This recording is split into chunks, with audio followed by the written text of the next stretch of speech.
dahulu. Oke, siap. Sekali lagi saya minta bagi yang bisa mengopenkan kameranya agar kita totalitas dalam belajar gitu ya. Karena Kak Mutia udah menyempatkan waktunya nih ya di tengah kesibukannya. Jadi kita juga saya minta untuk menghargai, kita saling komunikasinya dua arah itu akan lebih enak dan lebih maksimal gitu ya. Oke, seperti itu. Baik. Assalamualaikum warahmatullahi wabarakatuh. Ya, selamat malam semuanya. Salam nama budaya gitu ya untuk kita semua.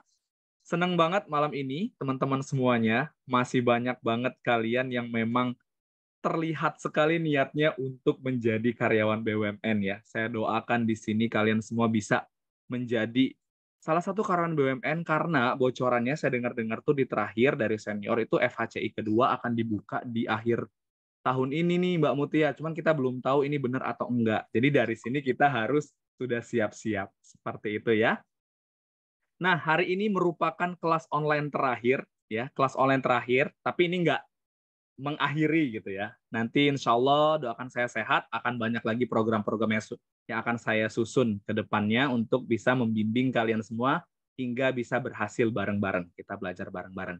Malam ini seperti janji saya, teman-teman semuanya, kita akan belajar terkait tips dan trik lolos tes kompetensi dasar dan tes kompetensi bidang. Kenapa ini menjadi salah satu fokus kelas kita malam ini, teman-teman semuanya? Karena apa? Karena ini merupakan satu runtutan tes wajib yang akan kalian hadapi. Sekuat apapun kalian ingin menghindari, kalian harus hadapi ini, gitu ya. Seleksi alam, gitu ya. Biasanya kalau lulu dari 1.000 orang, contoh ya, 1.000 orang pendaftaran awal, tes 1 nanti tinggal 800, biasanya keluar TKD dan TKB bisa sampai cuman puluhan doang gitu ya untuk interview gitu. Nah, jadi ini penting juga buat kita semua belajar malam ini ya, teman-teman semuanya. Tips dan trik lolos TKD dan TKB. Oke. Nah, malam hari ini aku sangat bersyukur banget nih ya, karena tiba-tiba aja mungkin ya kalau niat baik itu akan ditemukan dengan orang baik pula gitu ya. Udah lama banget aku tuh nggak komunikasi dengan Kak Mutia ya teman-teman, dan ternyata alhamdulillah di medsos Bang Tian tuh sempat lanjut lagi nih berkomunikasi dengan Kak Mutia, dan tiba-tiba Kak Mutia langsung menerima untuk menjadi pemateri gitu ya. Itu luar biasa ya. Dan ingin membersamai teman-teman semua. Dan malam ini Kak Mutia itu akan sharing pengalaman aktual ketika dia mengikuti tes kompetensi dasar dan tes kompetensi bidang. Ya, teman-teman semuanya. Nah, sebelum kita mulai, kita harus kenalan dulu nih sama Kak Mutia. Aku tuh baca CV-nya tuh luar biasa gitu ya. Oke, teman-teman semua, Kak Mutia ini nama lengkapnya Kak Mutia Putri Hidayati ya, teman-teman semuanya. Dia alumni dari Teknik Kimia UI. Ada anak UI di sini? Bisa nih di kolom komentar ada anak UI, silakan sapa seniornya nih. Mana nih UI kampusku bersatu alma materku. Iya, ada nggak yang UI nih? Silakan ya. Dan saat ini Wah, tuh ada dia tuh, ada tuh ada ya? Mas Coba lihat. Ristian, Mbak Dinda. Oh, Halo Dinda Mbak Dinda. Larasati. Oke, Mbak Dinda jurusan apa Mbak Dinda? Oh, FISIP. Oh, FISIP nggak apa-apa.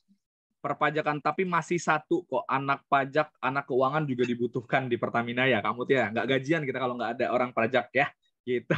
Oke, dan saat dari 2022 sampai dengan saat ini, Kak Mutia sedang mengambil Master of Management Technology ya di ITS Surabaya.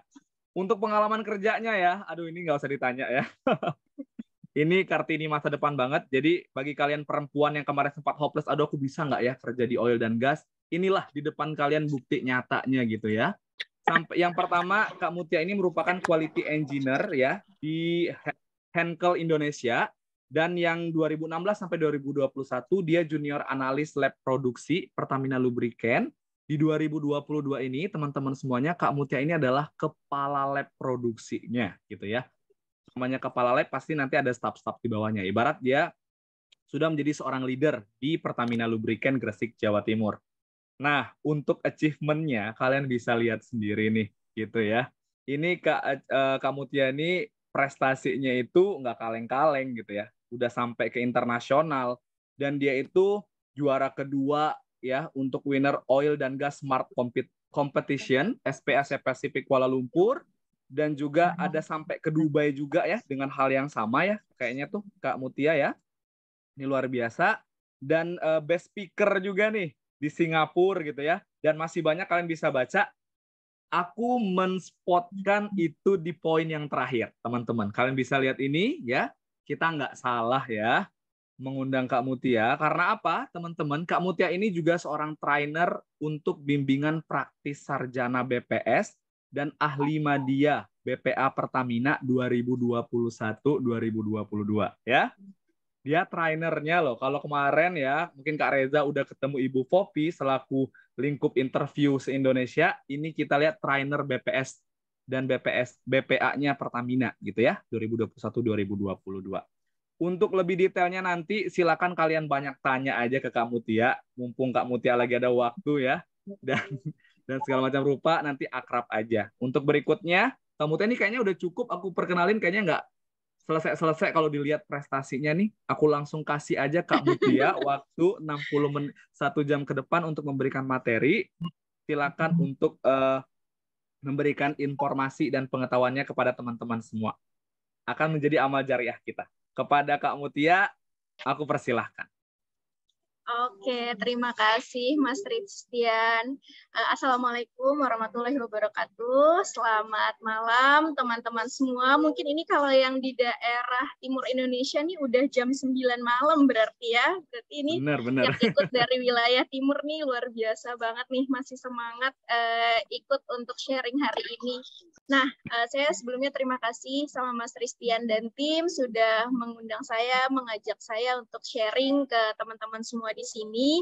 Saya tuh senang kalau misalnya sharing sama teman-teman tuh merasa mendapatkan energi baru, mendapatkan semangat baru lagi nih, gitu ya. Nah, pada malam hari ini sharing saya terkait dengan TKD dan TKB. Nah, TKD ini nanti lebih ke tes kompetensi dasar dan core value. Kalau untuk TKB-nya ke tes kompetensi bidang. Nah, sebenarnya apa sih bedanya TKD dan TKB? Terus gimana sih persiapannya, tips and triknya nanti kita bahas ya. Mungkin nanti kalau misalnya teman-teman ada yang mau ditanyakan, feel free aja. Jadi kita malam ini diskusi santai gitu ya. Mungkin bisa next, Mas Riztian. Oke, nah, siap. Ini adalah rekrutmen proses yang terbaru, rekrutmen BUMN di tahun 2022. Mungkin teman-teman udah tahu ya, rekrutmen bersama BUMN di 2022 ini adalah tahapan-tahapannya. Dari mulai online submission, lalu nanti setelah online submission itu administrasi, ini adalah lolos atau enggak nih administrasinya. Kalau dari sisi administrasi kan biasanya teman-teman mengumpulkan ijazah terakhir, lalu biasanya teman-teman mengumpulkan SKCK, lalu KTP dan persyaratan-persyaratan administratif lainnya. Nanti biasanya setelah di proses administrasi ini kan insya Allah lolos gitu ya kalau sesuai dengan persyaratan. Lalu nanti lanjut ketika lolos ke TKD dan TKB ini. Nah, makanya tadi Mas Riztian di awal udah bilang kalau ini tuh kayak seleksi alam. Kenapa? Karena biasanya yang diambil dari TKD dan TKB itu bisa berkurang sampai 50%. Ini di sini saya bukannya nakut-nakutin, tapi justru malah mau menambah semangat teman-teman nih, karena memang di TKD dan TKB ini nih seleksinya lumayan ketat. Nanti saya ada contoh penerimaan BPS BPA Lubricants Pertamina Lubricants tahun 2022. Di situ bisa dilihat nih dari mulai proses submission awal sampai terakhir tuh porsi pengurangannya berapa. Mungkin itu nanti bisa dijadikan gambaran sama teman-teman nih di mana seleksi di TKD dan TKB itu. Lalu nanti ketika lulus TKD dan TKB, teman-teman akan diinterview. Nah, biasanya kalau di Pertamina sendiri, interviewnya ini ada tahapannya. Ada interview HR, ada interview user, dan juga board of director gitu ya. Jadi interviewnya ini ada tahapannya sendiri. Lalu ketika lulus interview, baru kita di MCU. Nah, ini yang baru nih, karena di rekrutmen bersama BUMN itu, bela negara nih ibaratnya wajib militer. Kalau dulu mungkin di zaman saya dan zaman Mas Riztian, kita tuh melakukan wajib militer itu ketika kita sudah diterima. Tapi sekarang itu di awal. Jadi teman-teman merasakan wajib militer itu di awal. Seru sih ya. Kalau dulu kita pas sudah diterima, baru kita ada wajib militer.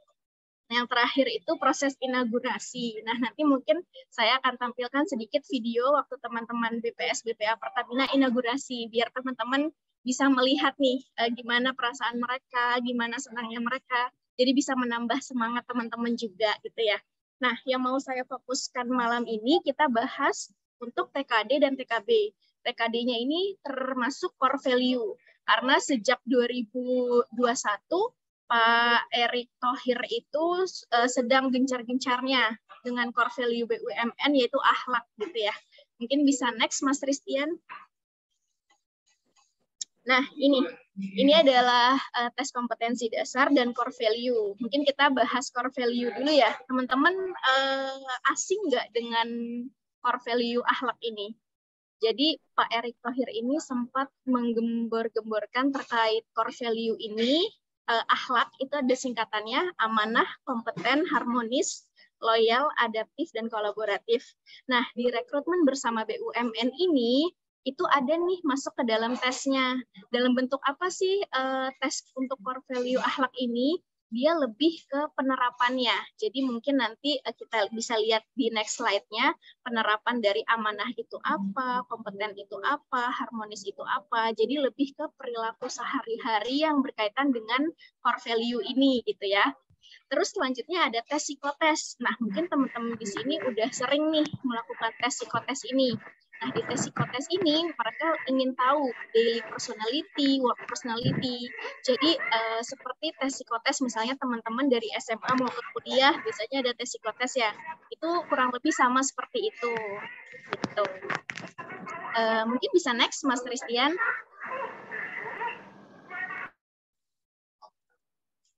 Oke, siap. Ya. Nah, ini yang tadi saya sebutkan terkait core value akhlak, itu ada 6 core value. Nah, di sini mungkin teman-teman nggak asing sebenarnya dengan kata-kata amanah, kompeten, harmonis, loyal, adaptif, dan kolaboratif. Di sini Pak Erick Thohir itu menjadikan core value ini sebagai pedoman bagi insan BUMN dalam berperilaku, baik dalam di lingkungan kantor maupun di luar lingkungan kantor. Makanya ketika rekrutmen bersama, beliau ingin juga nih core value akhlak ini diketahui oleh teman-teman yang sedang mendaftar gitu. Nah, di sini ada contoh-contoh untuk core value akhlak itu sendiri. Misalnya di sini amanah, seperti memenuhi janji dan komitmen dan sebagainya. Mungkin ini teman-teman nanti bisa baca sendiri.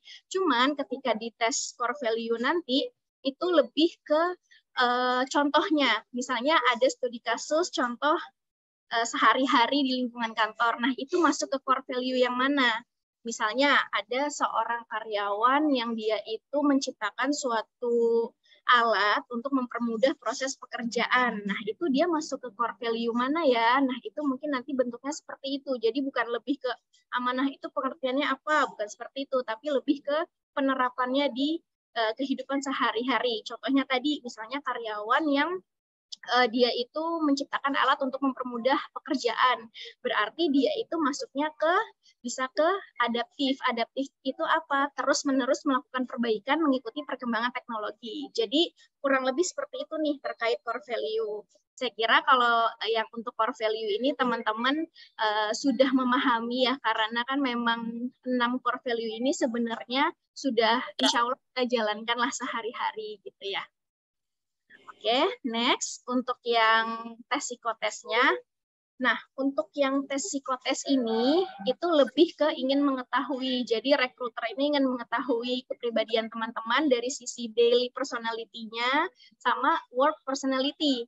Jadi untuk di tes psikotes ini usahakan teman-teman menjawabnya itu apa adanya aja, apa adanya diri teman-teman. Jadi teman-teman tidak perlu memindset atau membuat menjadi seperti apa. Tapi memang saya seperti ini karena setiap manusia itu kan setiap kita itu punya kelebihan, punya kekurangan, setiap orang itu unik. Nah, itu teman-teman isi apa adanya aja. Apa yang teman-teman rasakan, apa yang ada di diri teman-teman, itu dijawab sesuai dengan diri masing-masing. Tidak perlu memindset atau membentuk diri kita seperti apa.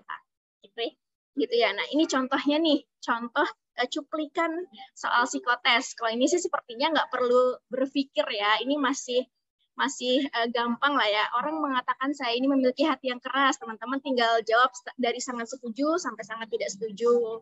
Terus misalnya ada pilihan nih yang bawah, lebih memilih yang mana. Nah, itu teman-teman jawab aja sesuai dengan diri teman masing-masing. Gitu. Mungkin bisa di next, Mas Ristian. Nah, ini tips and trick menghadapi TKD. Mungkin ketika teman-teman menghadapi TKD dan core values ini tidak terlalu berat, karena ini lebih ke teman-teman pasti sudah pernah melakukannya gitu ya.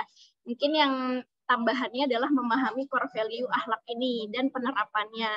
Lalu tips and trick-nya, karena sekarang rekrutmen bersama itu lebih banyak yang sifatnya online, mungkin dulu di zaman saya dan zaman Mas Ristian, dulu kami offline.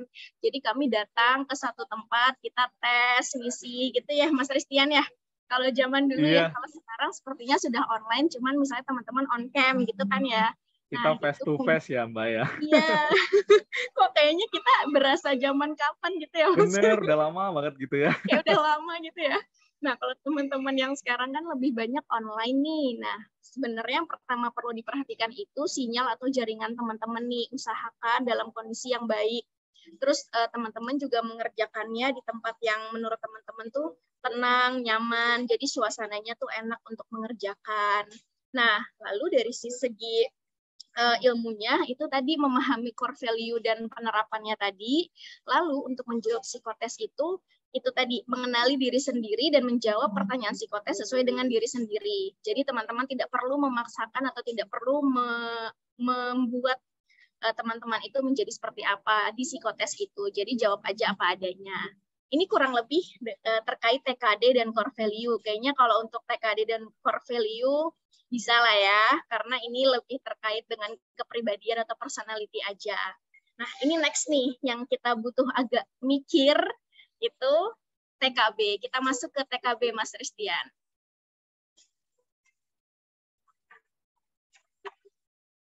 Nah, ini kita mulai masuk ke tes kompetensi bidang. Jadi, di tes kompetensi bidang ini, itu tuh ada beberapa tes. Di sini ada yang sifatnya verbal, numerik, ada yang gambar, dan bahasa Inggris. Jadi semua ini dirangkum menjadi satu. Nah, mungkin teman-teman pernah juga nih sebenarnya ngerjain tes kompetensi bidang ini ya, kayak misalnya mengerjakan TPA, itu kan juga sama lah, mirip-mirip dengan TKB ini. Di sini verbal seperti sinonim, persamaan kata, mungkin nanti di next slide-nya bisa ada contoh-contohnya. Terus ada antonim, ada padanan hubungan kata. Ini untuk yang verbal. Nah, untuk yang numerik itu biasanya soalnya tuh bentuknya seperti deret, terus aritmatika, ada soal-soal logika juga. Nah, untuk yang gambar ini lebih ke penalaran gambar. Mungkin teman-teman sering lihat juga nih, kayak misalnya ada bangun ruang. Nah, itu masuk ke tes yang gambar. Lalu ada bahasa Inggris. Nah, bahasa Inggris ini sebenarnya dia mirip dengan TOEFL atau TOEIC. Mungkin teman-teman udah pernah ikut nih antara kedua itu. Cuman bedanya dia itu tidak ada listening. Jadi lebih ke reading-nya. Terus misalnya teman-teman mengisi dari satu paragraf, mengisi kalimat susunan kalimat, atau misalnya ada incorrect word, itu pilih yang incorrect tuh yang mana, seperti itu. Jadi kalau untuk di TKB ini, alhamdulillahnya tidak ada listening, karena biasanya kalau di TOEFL atau TOEIC itu yang paling kita takutin tuh listening ya, biasanya kan, karena yang paling susah tuh itu. Kalau reading, incorrect word, atau incomplete sentence, mungkin teman-teman udah bisa lah untuk mengerjakan gitu. Nah, nanti kita kasih tips and trick-nya nih. Nah, ini saya baru dapat info dari, kebetulan di tempat saya ada BPS, BPA baru yang baru masuk dengan rekrutmen bersama BUMN kemarin. Saya tanya ke dia, kamu kemarin pas ngerjain soal-soal itu latihannya dari mana? Terus dia ngasih saya link. Nah, mungkin ini bisa bermanfaat, bisa membantu teman-teman untuk latihan soal-soal. Mungkin nanti bisa dilihat di Telegram, pasti semuanya di sini punya Telegram ya. Telegram tuh sekarang informasinya lebih banyak, lebih informatif kan ya. Nanti bisa ke Telegram, terus nama grupnya tuh FHC IKPI. Nah, di dalam situ di filesnya itu ada contoh-contoh psikotes. Nah, nanti contoh-contoh yang selanjutnya akan saya tampilkan itu coba saya ambil dari sini, karena ini benar-benar fresh pengalaman BPS dan BPA baru yang baru aja masuk di Pertamina Lubricants kemarin gitu. Nanti mungkin teman-teman buat tambahan referensi soal-soal latihan bisa cek ke sini. Gitu. Itu khusus untuk psikotes yang tes Pertamina kemarin. Gitu. Mungkin kita bisa ke next slide, kita lihat contoh-contoh soal verbal itu seperti apa. Nah, ini mungkin sebelumnya Mas Christian juga sudah pernah sharing ke teman-teman untuk yang tes-tes ini contoh yang tes verbal seperti sinonim, antonim, padanan hubungan kata. Nah, gimana sih kita latihan untuk tes verbal ini? Teman-teman yang punya aplikasi atau yang belum download aplikasi KBBI, coba deh bisa di-download KBBI. Karena dulu saya ketika latihan tes untuk sinonim, antonim itu lewat KBBI. Jadi KBBI itu kan Kamus Besar Bahasa Indonesia ya, di-download aja di HP-nya. Nanti di situ teman-teman ketik misalnya baku, nanti dia keluarkan sinonimnya tuh apa. Nah, itu buat perbendaharaan kata. Jadi ketika teman-teman latihan, itu kalau misalnya lagi evaluasi diri sendiri itu lihat di KBBI. Karena nanti di situ perbendaharaan kata teman-teman tuh semakin banyak gitu. Jadi ngelihatnya dari situ kalau untuk sinonim dan antonim. Nah, kalau untuk padanan hubungan kata, memang kalau untuk tes ini, yang pertama itu adalah perbanyak latihan. Karena practice makes perfect. Jadi jangan misalnya SKS nih, tiba-tiba besok mau tes kompetensi bidang, malam ini baru belajar. Gitu, itu nggak bisa, karena ini memang harus dilatih.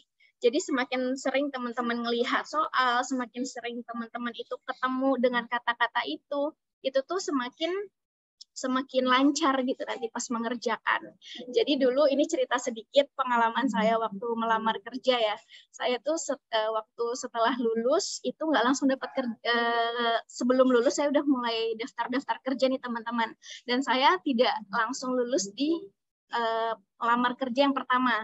Jadi saya ngelamar sampai yang ke-9 saya baru lulus. Nah, jadi saya menganggapnya dari yang saya tes pertama sampai saya tes ke-9 itu adalah tempat saya latihan. Nah, latihan apa? Latihan mengerjakan TKB ini. Makanya saya nggak maulah teman-teman terlalu panjang ya prosesnya. Kalau misalnya bisa belajar dari sekarang, kenapa enggak? Kalau dulu mungkin saya sebelum melamar kerja tuh ibaratnya enggak terlalu menyiapkan nih latihan-latihan seperti ini. Jadi pas tes melamar kerja pertama, oh ternyata TKB itu seperti ini ya, TPA itu seperti ini ya. Jadi kayak kaget gitu loh. Oh kayak gini gitu ya. Nah jadi itu saya anggap latihan. Lamar pertama nggak lolos, ngelamar kedua ada tes lagi, oh ini makin lancar. Ngelamar ketiga, tesnya makin lancar. Dan bahkan uniknya, terkadang antara perusahaan satu dengan perusahaan yang lain, TPA-nya tuh soalnya sama.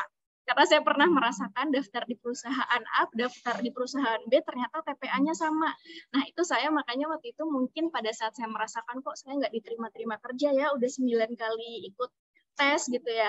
Tapi ternyata itu adalah latihan. Jadi setelah saya sekarang merasakan, oh mungkin dulu itu ngelamar 1 sampai ke 9 itu adalah cara Allah supaya saya tuh latihan di TPA itu. Jadi semakin sering ngerjain TPA, saya semakin lancar nih di tes yang ke-10. Saya ngerjain TPA tuh lebih cepat memang teman-teman karena sudah terbiasa. Nah itu makanya saya mau sharing ke teman-teman supaya teman-teman dari sekarang nih mulai latihan. Jadi siapa tahu nanti kan ngelamar kerja yang pertama langsung lolos gitu ya. Jadi nggak perlu panjang-panjang sampai 9 kali melamar kerja baru lolos yang ke-10 gitu kan ya. Jadi ini Bener Mbak saya Mutia. sharing Jadi di awal. aku juga pernah bilang ke teman-teman kalau mulai dari sekarang sempatkan dalam 1 hari itu pakai sistem. Kalau saya nih 1 hari itu 2 jam. 1 jamnya itu TPA, 1 jamnya nanti mungkin akhlak. Dan itu akan kerasa banget loh teman-teman semuanya ketika nanti ikut tes kan kayak ngerjakan soal biasa. Ya? Iya, betul. Kayak gitu. Jadi lebih nanti juga ketika menghadapi beneran tuh lebih santai karena aku udah terbiasa kok ngerjain ini gitu. Jadi itu harus dibangun memang teman-teman. Jadi nggak bisa instan ya, nggak bisa yang instan. Jadi harus pelan-pelan setiap hari dilatih, memang harus dipaksa untuk menyediakan waktu. Nah, terkadang kita ini yang susah adalah menyediakan waktunya itu, karena itu memang harus dipaksa teman-teman untuk menyediakan waktu untuk latihan itu, supaya nanti nggak kaget nih pas menghadapi tesnya gitu. Nah, mungkin bisa next Mas Christian, kita lihat contoh-contoh soal yang lain. Nah, ini di kolom chat juga udah ada nih yang share ya linknya. Nah, itu mungkin nanti bisa dilihat di situ.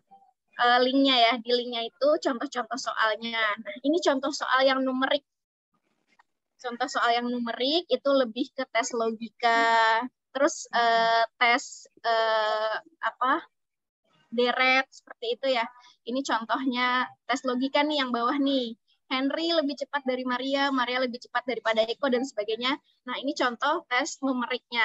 Nah, di tes numerik ini itu memang teman-teman butuh yang namanya teliti. Karena terkadang ada beberapa soal tuh yang menjebak. Jadi teliti baca soalnya, teliti lihat jawabannya juga. Kadang tuh ada yang komanya mirip-mirip. Nah, itu lebih teliti lagi gitu ya kalau di tes numerik ini. Nah, kebanyakan mungkin teman-teman nih suka nih sama tes numerik. Ada nggak yang kayak gitu? Karena saya merasa di antara semua tes TKB itu kayaknya numerik tuh yang paling gampang paling gampang dipelajari lah dibanding yang sinonim, yang lainnya, ya nggak sih? Nah, makanya nanti di tips and trick terakhirnya saya bilang di situ, nggak apa-apa kalau teman-teman itu memang suka di numerik, perkuat di tes yang memang teman-teman kuasai. Jadi kalau teman-teman sudah suka dengan numerik ini, diperkuat lagi. Nah, yang lainnya itu tetap harus dicoba untuk dipahami. Nah, nanti misalnya nih kita ketemu di next slide-nya terkait penalaran gambar. Nah, ini siapa yang udah pusing duluan kalau ngeliat ini? Soalnya kalau penalaran gambar itu memang kita tuh harus seperti berimajinasi ya, membayangkan bangun ruangnya itu nanti next-nya seperti apa gitu kan ya. Nah, tips untuk yang di penalaran gambar ini adalah kalau misalnya dia tanya cermin atau misalnya dia tanya ini tuh bangunannya mirip seperti apa, itu nggak apa-apa ketika teman-teman latihan, teman-teman tuh jangan terpaku waktu dulu. Jadi coba benar-benar dibayangin sampai kira-kira tuh paham nih, oh ini tuh nanti kayak gini ya. Itu nanti sense-nya bisa muncul tuh pas ngerjain soal-soal seperti yang di atas. Jadi coba pahami dulu. Karena saya waktu belajar penalaran gambar ini jujur memang agak susah. Nah, tapi ada sebagian orang yang suka nih dengan penalaran gambar ini. Makanya tadi, tiap orang kan beda-beda ya. Mungkin ada yang sukanya di numerik, ada yang sukanya di penalaran gambar. Kalau dulu saya lumayan susah nih di tes penalaran gambar ini memahaminya. Tapi waktu itu cara saya adalah coba di satu soal itu kita nggak apa-apa agak lama, kita bayangin dulu supaya nanti ketika mengerjakan soal-soal yang selanjutnya tuh kita udah tahu triknya tuh ini tuh seperti apa gitu. Jadi coba dipahami dulu ketika sedang belajar gitu. Tapi nanti ketika mengerjakan itu nggak boleh terlalu lama untuk berpikirnya gitu. Mungkin kalau yang soal yang bawahnya itu lebih mudah nih teman-teman dibanding soal yang atas. Kalau soal yang bawah itu seperti logika kan ya, itu lebih mudah dibanding yang bangun ruang di atas gitu.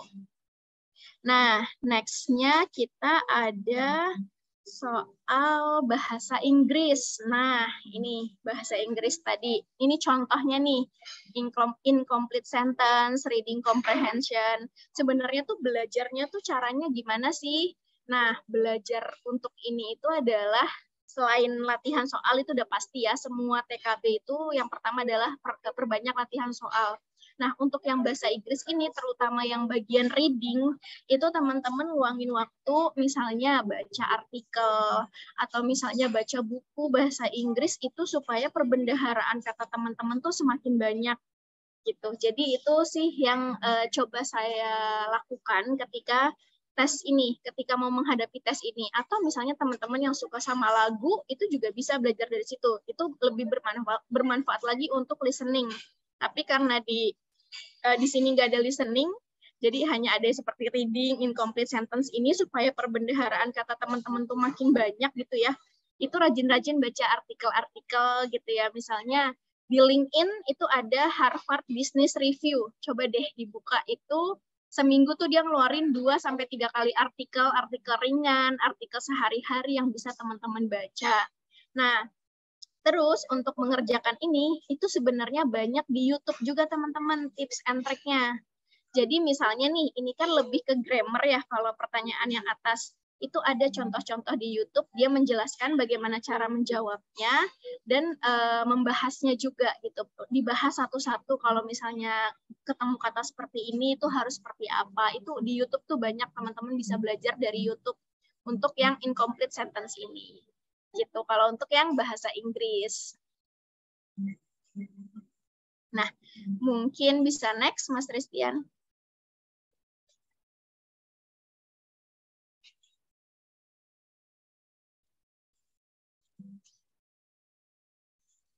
Nah, di next-nya ini saya share tips and trick persiapan dan saat menghadapinya nih.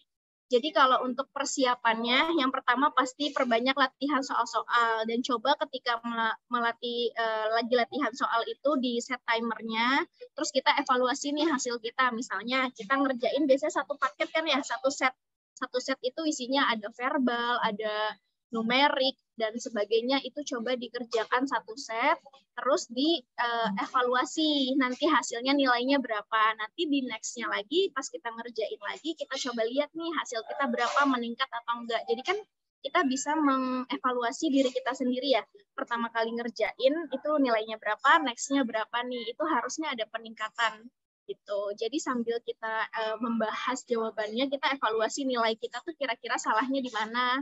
Itu dilakukan untuk yang evaluasinya.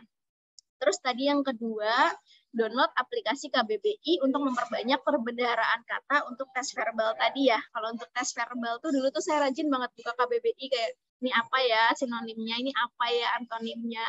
Karena dengan seperti itu, karena yang memang di tes verbal ya. itu yang sinonim dan antonim. Kalau kalian ada yang mau ditanyakan, sinonim memang yang sinonim dan antonim itu dia itu kata-katanya kan baku, sedangkan KBBI itu kan juga baku kan, jadi kita ngelihatnya ke sana. Terus yang ketiga, perbanyak membaca artikel berbahasa Inggris agar lebih terbiasa. Banyak sih artikel bahasa Inggris ya, mungkin teman-teman bisa baca. Tadi saya kasih bocoran sedikit lah, baca Harvard Business Review itu juga bagus teman-teman. Jadi selain teman-teman belajar bahasa Inggris, teman-teman juga bisa belajar pengembangan diri. Karena di situ dia banyak membahas tentang pengembangan diri, terutama untuk personality kita dan bagaimana kita di dunia kerja itu bagus juga. Nah, yang terakhir itu perkuat bagian TKD yang emang teman-teman sukai dan mencoba untuk pelajari TKD yang masih kurang dikuasai. Gitu. Jadi misalnya kayak saya nih, saya suka nih di bidang di bagian yang numerik-numerik gitu kan. Nah, itu saya perkuat tuh di situ. Jadi ketika latihan tuh diusahakan harus benar semua misalnya gitu ya. Ketika kita latihan tuh diusahakan yang bagian itu kita benar semua karena kita suka nih di bagian itu. Kalau kita memang sudah suka kan lebih gampang ya untuk memahami. Sedangkan misalnya aduh saya lemah nih di penalaran gambar, itu kan artinya sesuatu yang masih saya kurang kuasai. Nah di situ mau nggak mau kita harus mencoba karena kita nggak boleh sama sekali nggak ngerjain itu. Jadi mau nggak mau kita harus mencoba untuk mempelajari itu. Nah, sekarang kita move ke tips and trick saat menghadapinya. Kalau itu kan tadi persiapannya ya, teman-teman jauh-jauh hari persiapannya seperti itu. Lalu ini untuk yang tips and trick menghadapi TKB-nya. Yang pertama tadi, karena ini sifatnya online, yang pertama sinyal atau jaringan itu pastikan dalam kondisi baik. Jangan sampai di tengah-tengah tiba-tiba terputus karena masalah jaringan. Gitu ya. Itu yang pertama. Terus yang kedua juga kerjakannya di tempat yang tenang, yang teman-teman nyaman mengerjakannya. Nah, ini yang penting. Jangan stuck di satu soal yang sulit. Jadi misalnya teman-teman ketika menemui soal, itu jangan stuck. Misalnya soal itu sulit, jangan terlalu dipikir itu, langsung move ke soal selanjutnya. Karena dia sistemnya berkejaran dengan waktu. Jadi biasanya ketika kita mengerjakan TKB itu, kalau berdasarkan pengalaman saya ya, mungkin pengalaman Mas Ristian beda lagi nih. Kalau pengalaman saya itu, misalnya ada 100 soal. Nah, itu tuh nanti dia akan move. Jadi misalnya ada verbal itu misalnya 100 soal dikasih waktu 60 menit. Nah, itu biasanya belum sampai selesai 100 soal kita kerjakan, dia akan move dengan sendirinya gitu. Jadi memang harus cepat. Jadi jangan membuang waktu lama stuck di satu soal yang sulit. Kalau emang itu sulit, langsung move ke soal selanjutnya. Jadi teman-teman jangan terpaku sama soal yang sulit itu. Gitu. Kalau misalnya dalam satu paket soal verbal itu teman-teman nggak selesai semua, itu kadang kita bisa bermain gini. Misalnya nih ada 100 soal, biasanya tuh kita dikasih waktu 60 menit tuh nggak selesai semua. Nah, di situ kan biasanya ada waktu kan, ada beberapa menit sisanya. Nah, itu terserah, bisa teman-teman misalnya isi aja, yang penting keisi, atau memang nggak usah diisi, itu nggak apa-apa. Gitu. Jadi yang teman-teman yakin memang sudah benar, itu ya segitu gitu. Jadi tidak perlu memaksakan semuanya itu harus terisi, karena memang dia itu biasanya soalnya itu banyak dan waktunya itu memang singkat gitu. Jadi yang penting itu jangan stuck di satu soal gitu. Nah, terus mungkin yang nggak saya tulis di sini gitu ya, ketika kita mengerjakan soal-soal yang sifatnya numerik, itu teman-teman sediakan di samping meja teman-teman tuh kertas kosong mungkin yang agak banyak, itu buat coret-coretan. Karena ketika kita mengerjakan soal numerik itu kan kita butuh yang namanya mengasumsikan nih di coret-coretan, kita bisa coret-coret, nah itu kita bisa di situ. Jadi sediakan kertas kosong dan pensil atau pulpen yang banyak di sebelah teman-teman nih, di meja teman-teman. Jadi ketika mengerjakan soal numerik tuh lebih enak gitu, bisa dicoret-coret, ada yang bisa dicoret-coret di kertasnya gitu ya. Gitu. Nah, lalu yang tadi ini yang terakhir adalah jangan memaksakan belajar di malam hari sebelum melakukan tes. Jadi misalnya aku besok mau tes nih, aku hari ini bergadang sampai subuh, jangan juga kayak gitu teman-teman. Karena ketika kita mengerjakan TKB itu kita butuh pikiran yang fresh, kita butuh pikiran yang tenang gitu. Baratnya misalnya mau ujian jangan SKS gitu ya. Jadi kalau misalnya teman-teman memaksakan SKS malamnya, yang ada besoknya malah pusing, terus kurang istirahat, itu juga malah nanti pas mengerjakannya itu teman-teman nggak nyaman, nggak tenang gitu, karena udah ngantuk, terus juga lelah juga gitu. Makanya diusahakan untuk TKB ini belajarnya itu jauh-jauh hari. Jadi ketika misalnya H-1 menjelang menghadapi TKB ini, teman-teman tuh lebih tenang. Bahkan misalnya H-1 tuh nggak usah belajar lagi lah, refreshing, menenangkan diri. Nah, jadinya besoknya ketika mengerjakan itu lebih fresh gitu. Nah, ini tips and trick menghadapi TKB-nya. Nah, sepertinya selanjutnya masih ada nggak ya slide dari saya? Mungkin, nah ini yang tadi saya cerita, saya mau nunjukin nih ke teman-teman. Ini report ini saya ambil dari reportnya HR Pertamina Lubricants langsung ketika rekrutmen BPS BPA 2022 kemarin. Nah, di sini teman-teman bisa lihat nih, ini khusus yang Pertamina Lubricants ya. Untuk yang Pertamina Lubricants itu yang awalnya 50 peserta yang mengikuti online assessment. Nah, ketika lanjut ke interview itu cuma 26 peserta. Jadi hanya 50% yang lolos dari online assessment yang lanjut ke interview. Nah, di sini teman-teman bisa lihat kan pengurangannya itu hampir 50%. Nah, ini di sini gambaran buat teman-teman yang dibilang Mas Tristian tadi itu benar kalau seleksi alam. Tapi di sini saya menunjukkan ini dalam artian bukan membuat teman-teman down, tapi justru membuat teman-teman supaya lebih giat lagi nih, lebih semangat lagi untuk menghadapi TKD dan TKB ini. Gitu. Jadi mungkin kita udah nggak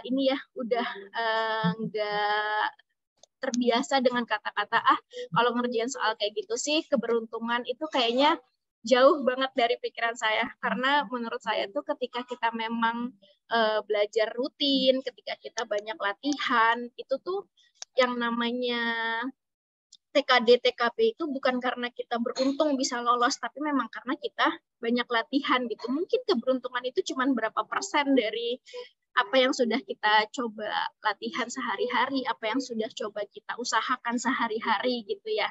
Nah, di sini teman-teman bisa lihat nih, mungkin selain terkait online assessment ini, bisa dilihat juga di medical check up.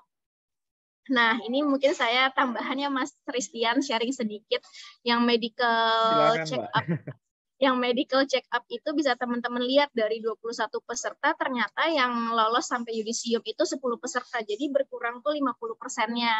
Nah, di sini buat teman-teman yang mungkin kita masih mikir medical check up tuh formalitas deh kayaknya, pasti kita keterima. Nah, ini belum tentu, karena medical check up itu ternyata porsi menguranginya itu lumayan besar gitu. Ini saya ngasih ini sebagai gambaran aja buat teman-teman bahwa reportnya itu seperti ini. Ini untuk yang Pertamina Lubrikan aja. Saya ngasih contohnya Pertamina Lubrikan. Nah, mungkin di Pertamina yang lainnya, subholding yang lainnya itu bisa beda lagi. Di tempatnya Mas Ristian mungkin beda lagi nih. Sama sih Mbak, basically.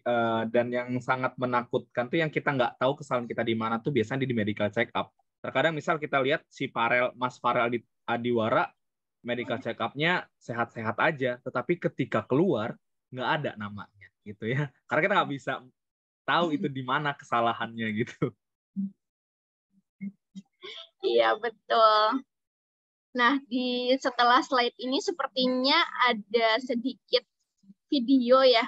Saya mau menunjukkan nih teman-teman yang sampai di inaugurasi Pertamina kemarin ini supaya teman-teman lebih semangat lagi nih, ada hawa-hawa semangatnya. Ini kita kasih cuplikannya nih Mas Ristian. Gimana nih perasaannya teman-teman yang kemarin lolos di rekrutmen bersama BUMN?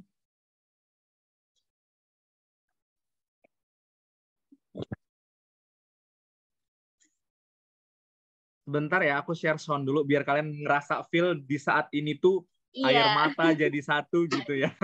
Iya. Benar, sebentar ya. Siapa nih? Kita lanjut pertama. Siapa nih yang lagi ikut rangkaian rekrutmen bersama BUMN? Dengerin yuk cerita mereka yang sudah lolos di rekrutmen BPS Pertamina sebelumnya.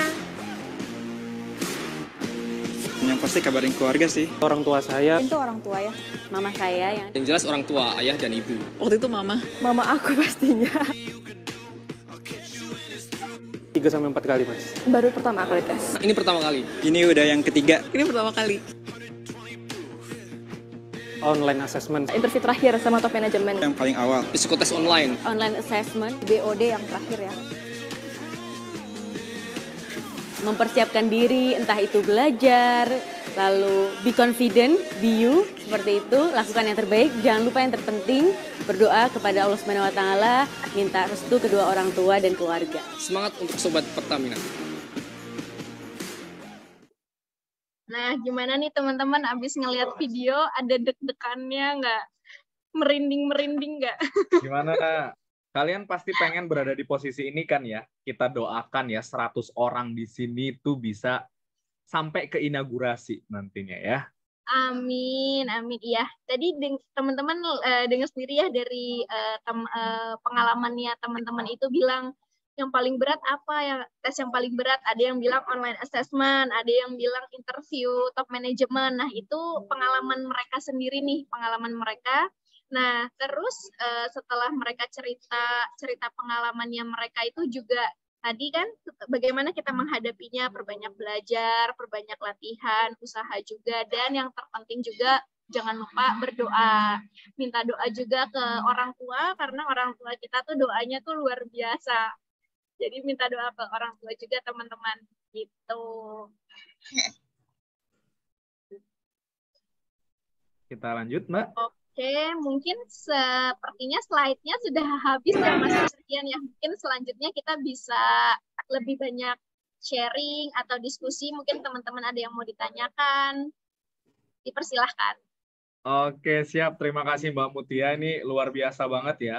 Dengar Mbak Mutia tadi presentasi itu mengingat masa-masa kita dulu ya, masa-masa jadul 2011, 2012 gitu ya. Yang dulu kita nggak pernah kenal namanya itu online. Jadi kalau mau interviewnya offline semuanya seperti itu ya. Jadi itu memang challenge buat kalian. Nah, bagi kalian semua sebelum kita masuk ke tahapan tanya jawab nih, teman-teman semuanya, kalian boleh tanya-tanya ke Kak Mutia dengan cara di-follow Instagramnya ya. Mutia Hidayati ya, teman-teman semuanya. Beliau ini merupakan salah satu coacher lah ya, coacher untuk BPA dan BPST. Jadi ketika kalian ingin mengikuti, misalnya entah itu Pertamina ataupun BUMN sejenisnya ya, karena tuh seleksi itu pada umumnya nggak jauh-jauh beda, silakan langsung DM Kak Mutia. Ya gitu ya, mohon izin ya Mbak Mutia ya. Boleh. Iya, kayak gitu. Dan banyak banget ini lampiran yang kemarin ya ke experience hire gitu ya. Ini yang BPS 2019 contoh-contohnya ya. Dan aku juga ingin mengingatkan kalian semua nih teman-teman semua yang ingin mengikuti tahapan Pertamina ya. Jangan percaya kalau tidak keluar dari halaman www.recruitment.pertamina.com karena aku nggak mau masih banyak lagi kasus penipuan yang terjadi ke kalian semua gitu ya. Kalian mau untung malah jadi buntung gitu ya. Jangan sampai gitu. Nah, ini internship yang kemarin ya. Contoh-contoh dari rekrutmennya Pertamina, teman-teman. Jadi mungkin teman-teman mulai sekarang bisa nih follow akun Instagramnya Pertamina itu, soalnya infonya juga banyak di sana. Terus yang paling penting itu dari webnya Pertamina langsung, itu di bagian karir itu ada di situ. Jadi jangan sampai teman-teman tertipu, bener kata Mas Tristian nih, jangan sampai tertipu sama yang lowongan-lowongan Pertamina yang nggak jelas, karena pasti kita kalau misalnya Pertamina buka lowongan itu pasti ada di akun Instagram resminya, officialnya, atau di webnya langsung gitu. Benar gitu. Oke, teman-teman aku izin stop share dulu ya teman-teman semuanya. Nah, oke teman-teman semuanya, karena ini merupakan kelas terakhir kita juga gitu ya. Teman-teman semuanya dari rangkaian kita 1 sampai 5, aku akan mengizinkan kalian untuk bertanya langsung kepada Kak Mutia gitu ya, terkait dari TKD boleh, TKB boleh, atau apapun itu, karena memang Mbak Mutia merupakan salah satu coacher gitu ya untuk BPA, BPS gitu ya, dan secara otomatis dia akan mengenal lah tahapan-tahapan apa. Silakan kalian untuk bisa bertanya. Manfaatkan waktu ini sebaik mungkin. Bagi ada pertanyaan, boleh tulis di kolom komentar, boleh langsung angkat pertanyaan. Oke, yang pertama langsung ada nih, Kak Mutia. Aku coba spotlight Kak Mutia dulu. Nah, ada pertanyaan dari Agusti Setianingsi. Boleh Mbak Agusti Setianingsi langsung aja di open cam-nya dan langsung bertanya ya. Selamat malam, Kak. Iya, selamat malam. Halo, malam. Terima kasih atas waktunya, Bang Tian, telah memberikan waktu untuk bertanya. Untuk terkait tes sendiri nih, Kak, masih bingung terkait TKD dan TKB. Nah, untuk TKD sendiri kan biasanya kan kalau nggak salah tadi daily personality. Nah, daily personality ini kadang-kadang untuk tesnya itu kan mengulang. Nah, itu apakah dinilai dari dari jawaban yang konsisten atau tidak, atau bagaimana? Nah, untuk TKD-nya sendiri nih, karena kan ada nggak rekomendasi atau buku yang terkait yang emang buku ini bagus untuk dijadiin latihan soal untuk konsistensi mengerjakan dari TKD sendiri. Nah, kemudian untuk terkait terakhir dari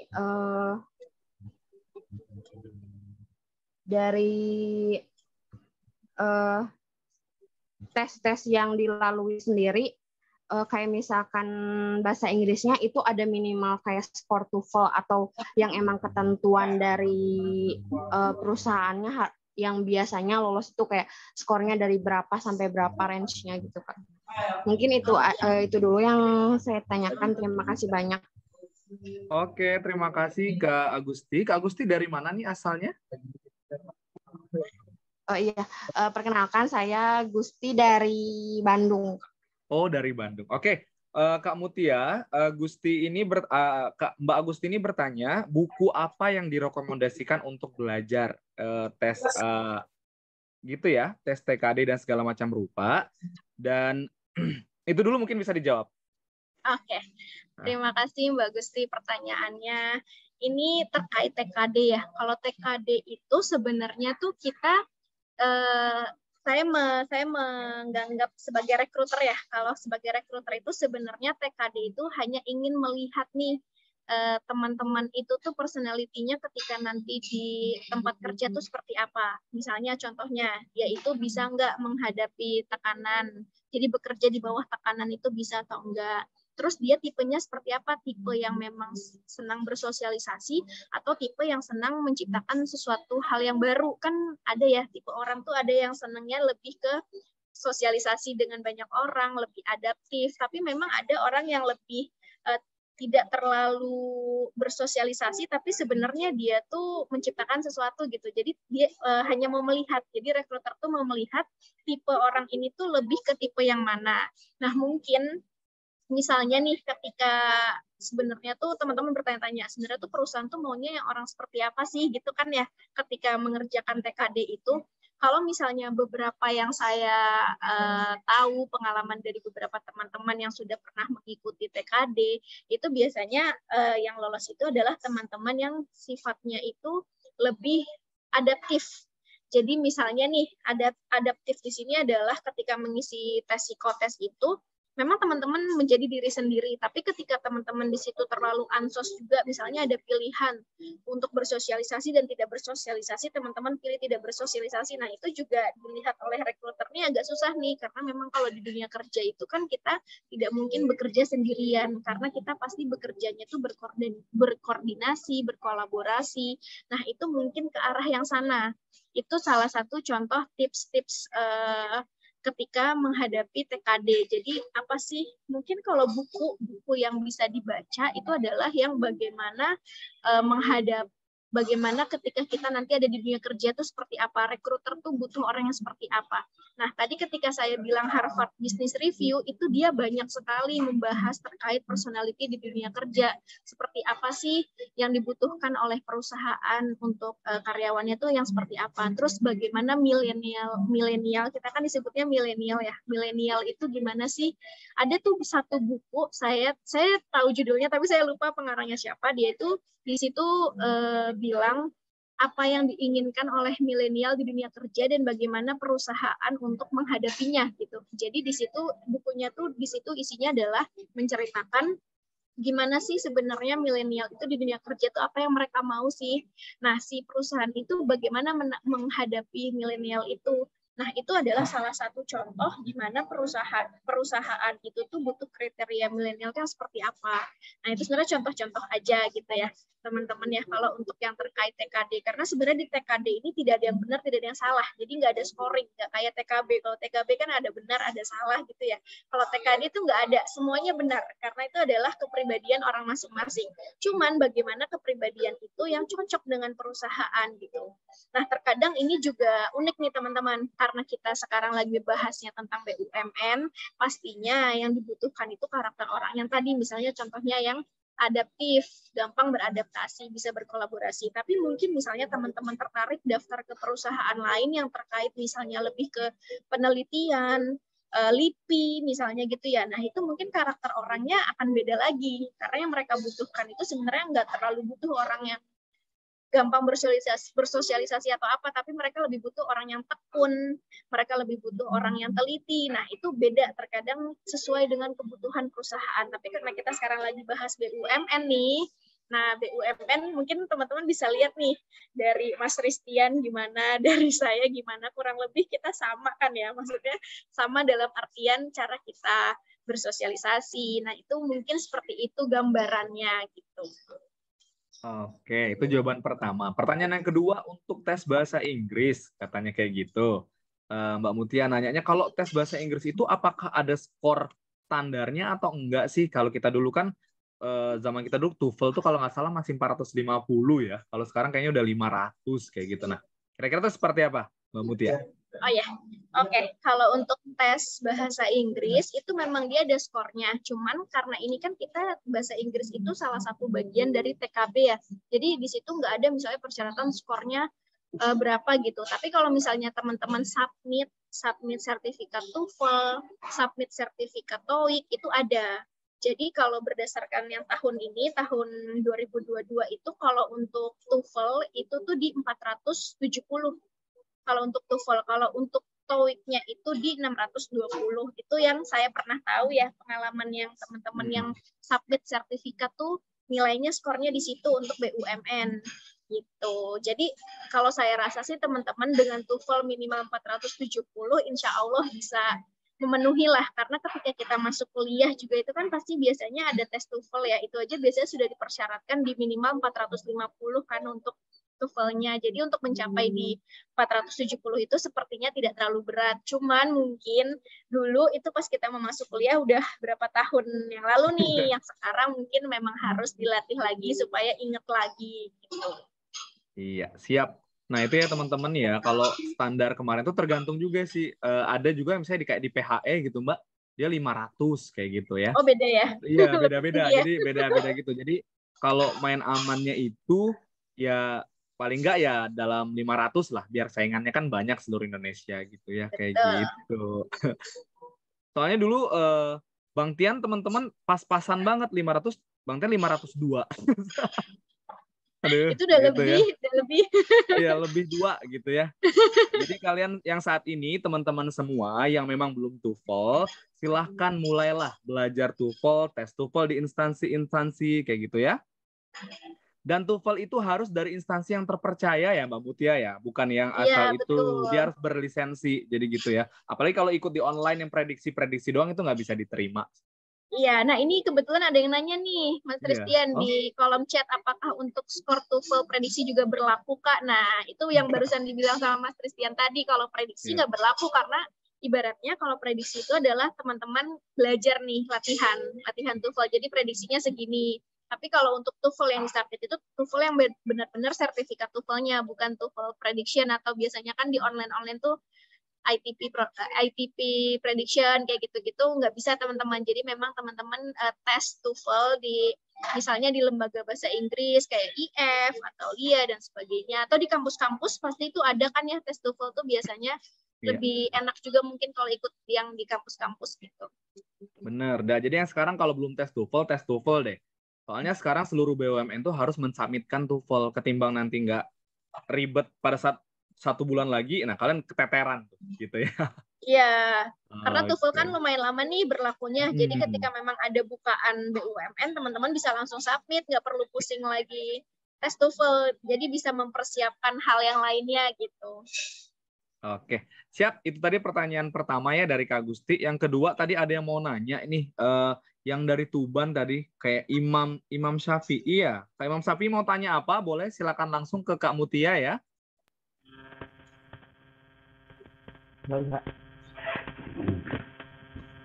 Ya, Kak Imam Syafi'i di mana ya? Selamat Oh ya, ya, malam. sini ya. Ya. Oke, siap. Saya add spotlight-nya, itu dia. Oke. Assalamualaikum warahmatullahi wabarakatuh, Kak Mutia. Selamat malam semuanya. Jadi saya pernah juga ikut BUMN di itu PTPN 3 saat itu. Ya, saat itu sampai di tahap TKB. Saat di tahap TKB itu yang menjadi kesulitan di saya, yaitu mengenai di tes numerik ataupun di tes. Halo, kedengeran Kak? Suaranya agak kayaknya kecil. Headsetnya agak itu, kalau nggak pakai headset gimana coba? Kira-kira bisa nggak? Soalnya itu kayak berdengung gitu. Halo. Nah, ya, siap. Ya, kedengeran ya. Boleh, kedengeran. Oh ya, jadi saya ulang lagi, saya pernah ikut di PTPN 3. Dan saat itu sampai di tes TKB. Tes TKB itu yang jadi kesulitan saya itu adalah di tes numerik ataupun di kompetensi bidang juga. Bidang itu. Numerik sama apa? Numerik sama apa? Numerik sama verbal. Oh, verbal, oke ya. Nah, itu tips and triknya itu bagaimana sih? Dan yang jadi biar dan juga itu di tes bidang atau tes yang dilamar, bidang yang dilamar. Saat itu dengan tes bidangnya itu dengan Abdelin. Nah, di Abdelin itu saya mengenai pertanaman atau pertanaman secara luas gitu ya. Itu triknya itu bagaimana sih Kak? Oke, siap. Udah tercapture ya. Jadi kamu Kak Imam Syafi'i ini punya pengalaman ikut tes di BUMN PTPN, tapi gagal di TKB untuk numerikal dan juga verbal. Nah, kira-kira tips dan triksnya apa kayak gitu? Oke, terima kasih Mas Imam pertanyaan. Nah, sekarang saya mau nanya dulu nih, Mas Imam, kalau di TKB kira-kira lebih, maksudnya yang sudah disukai atau dikuasai itu dari 4 tadi itu apa? Antara numerik, verbal, penalaran gambar, atau yang bahasa Inggris? Kalau saya sih ke verbal sih ya. Verbal. Cuma kalau mungkin saat itu kan kurang persiapannya gitu. Menurut saya itu Oke. Sebenarnya kalau untuk yang tes verbal dan tes numerik, kalau untuk tes verbal itu mungkin dia itu memang harus balik lagi Mas, memang harus banyak latihan untuk yang tes verbal itu. Cuman ketika trik ketika mengerjakan tes verbal itu adalah terkadang tuh dari banyak soal latihan yang sudah pernah kita kerjakan tuh pasti ada deh yang keluar. Pernah ngerasain gitu nggak? Nah, itu kan pasti ada deh yang keluar kan persamaan-persamaan katanya itu. Jadi tadi jangan stuck di soal yang susah. Jadi cari soal yang menurut Mas Imam tuh gampang dulu. Cari yang menurut Mas Imam pernah dan yakin itu benar, itu dikerjakan dulu. Gitu. Kalau untuk yang tes verbal ya, apalagi terutama yang padanan hubungan kata, memang itu harus agak tricky tuh, dia harus benar-benar diperhatiin nih padanan hubungan katanya. Jadi dari banyak soal yang pernah dikerjakan, coba deh pasti ada ya beberapa yang sama atau beberapa yang mirip dan beberapa yang Mas Imam sudah tahu. Nah, itu coba difokuskan ke yang situ dulu. Nah, nanti ketika masih ada sisa waktu untuk berpikir mengerjakan soal yang lainnya, itu baru coba dikerjakan yang lainnya. Gitu. Itu untuk yang tes verbal. Nah, tadi cara untuk menghadapinya tadi yang saya kasih tipsnya itu dengan KBBI tadi gitu. Coba di-download aplikasi KBBI karena di situ kita bisa belajar biar perbendaharaan kita jadi banyak gitu.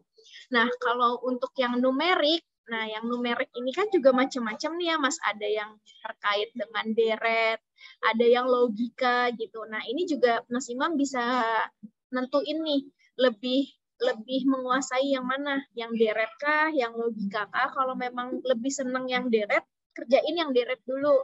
Atau misalnya lebih seneng yang logika, ya kerjain yang logika dulu. Jadi yang menurut Mas Imam kuasai betul-betul dan Mas Imam memang yakin dan suka untuk mengerjakan itu dikerjakan di awal gitu. Nanti sisanya baru bisa mengerjakan yang lain gitu. Karena ketika kita sudah menguasai di satu hal itu, kita akan lebih cepat dan kita akan lebih yakin di dalam mengerjakannya. Gitu. Jangan misalnya soal yang pertama tentang deret tapi Mas Imam masih bingung nih misalnya tentang deret. Ya udah deh, aku menguasainya logika nih, ya udah kerjain yang logika dulu, setelah itu selesai dengan cepat baru kita beralih ke deret. Gitu, Mas. Mungkin itu sedikit tips and trick dari saya, pengalaman yang pernah saya lakukan. Mungkin dari Mas Christian beda lagi.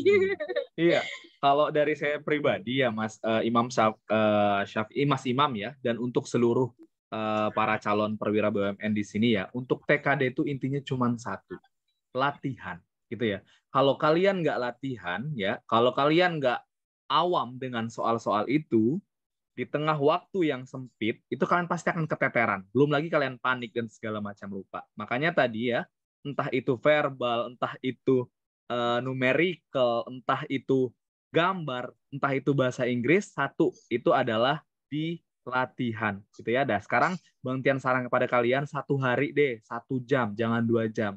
Beli bukunya, gitu ya, buka, kerjakan, kayak gitu ya. Mulai dari sekarang. Gitu ya. Bukunya apa? Apa aja gitu ya, kayak Kak Mutia kalau nggak mau beli buku, download di internet itu banyak banget untuk latihan-latihan gitu ya. Semoga Mas Imam bisa next berikutnya PTPN nggak cuma sampai di TKD TKB ya, tapi sampai ke job offering gitu ya. Udah inaugurasi ya. Amin. Siap. Oke, terima kasih Mas Imam. Aku beralih ke pertanyaan berikutnya ini dari Rizkyawan Fandi Lutfi, boleh ya? Silakan Mas Fandi. Oke, makasih Bang Tian atas kesempatannya, makasih juga Kak Mutia atas penjelasannya. Ya, saya pengen tanya ini sih, ada 3 sih sebenarnya. Tapi juga ngerangkap juga sih dari pertanyaannya Reza, karena saya agak kepo juga. Nah itu kan dari Mas Reza untuk interview top management. Oke, siap. Ya. Jadi untuk pertama itu kan kalau di slide-nya tadi kan di awal kan dari seleksi administrasi kan ada 239 peserta nih.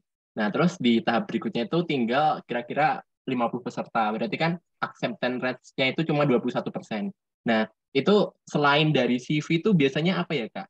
Saya penasaran sih, Kak. Kan di awal kelas dulu, Bang Tian pernah bilang kalau semama yang paling krusial itu di bagian CV. Kalau CV kita nggak ATS itu, kemungkinan kita bisa lolos ke tahap berikutnya itu akan semakin sedikit. Nah, itu sih Kak yang pertama. Soalnya saya juga punya apa ya? Punya teman Kak, ini teman SMA. Dia sekarang udah keterima di itu juga di Telkom tapi oleh FHCI-nya Telkom.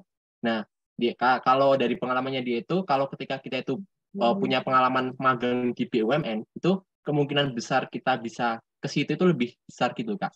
Nah, saya penasaran apakah itu ada korelasinya antara kita pernah magang di BUMN dengan seleksi administrasi, karena pengurangannya itu besar banget, Kak. Itu yang pertama. Terus yang kedua, pertanyaannya mirip-mirip sama Kak yang di chat, intinya di interview user dan BOD, kalau Kak Mutia tadi bilang board of director, itu biasanya yang di BOD itu ditanya tentang apa ya, Kak? Sama yang di user.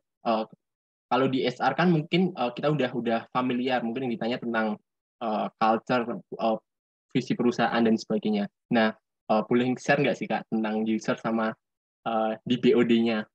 Sama yang ketiga tentang ini sih, Kak. Saya penasaran ketika kita itu udah lolos, sudah diterima, nah kita itu langsung kerja gitu, atau kita itu mengisi suatu posisi, atau kita itu kayak sekolah gitu kan. Jadi kayak kita sekolah kayak stan lah. Jadi kita sekolah 2 tahun, intinya di training sama pihak perusahaannya dulu, terus baru kita itu disebar ke posisinya, atau gimana, Kak? Atau langsung disebar aja gitu. Gitu sih, Kak. Boleh share pengalamannya. Makasih, Kak. Oke, siap. Pertanyaan banyak ya, Mahmud ya.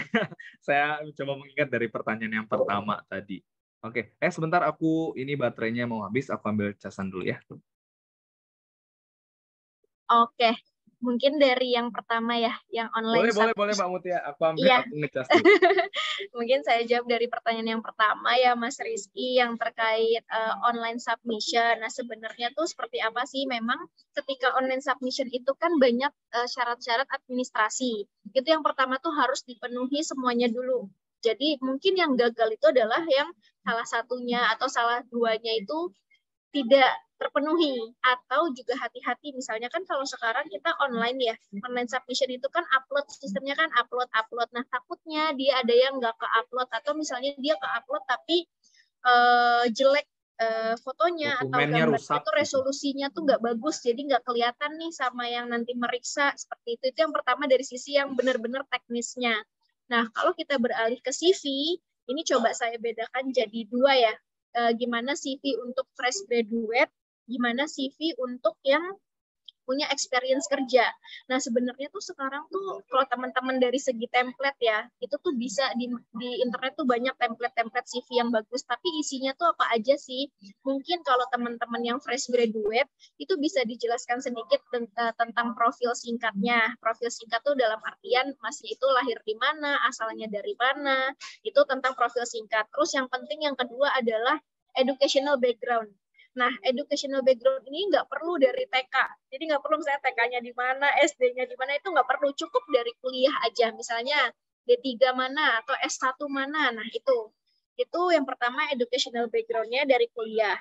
Lalu yang selanjutnya adalah working experience. Nah, gimana nih, Kak, kalau misalnya kita fresh graduate, belum pernah punya pengalaman kerja. Nah, itu mungkin kan teman-teman ketika kuliah tuh ada yang namanya PKL ya, praktik kerja lapangan. Itu bisa dimasukkan pengalaman PKL-nya. Jadi sebutkan pernah PKL di PT mana misalnya. Terus ketika di PT itu mengerjakan proyek apa, dijelaskan dengan singkat aja, proyeknya tentang ini gitu misalnya. Itu untuk yang fresh graduate. Atau misalnya teman-teman punya pengalaman internship, itu juga dimasukkan di working experience-nya. Itu yang penting, yang ketiga ya, tentang working experience. Terus selanjutnya adalah pengalaman organisasi. Nah, teman-teman kan pasti di kuliah aktif nih, organisasi itu dimasukkan ke situ, pernah aktif di organisasi apa aja. Dan yang terakhir itu achievement dan sertifikasi.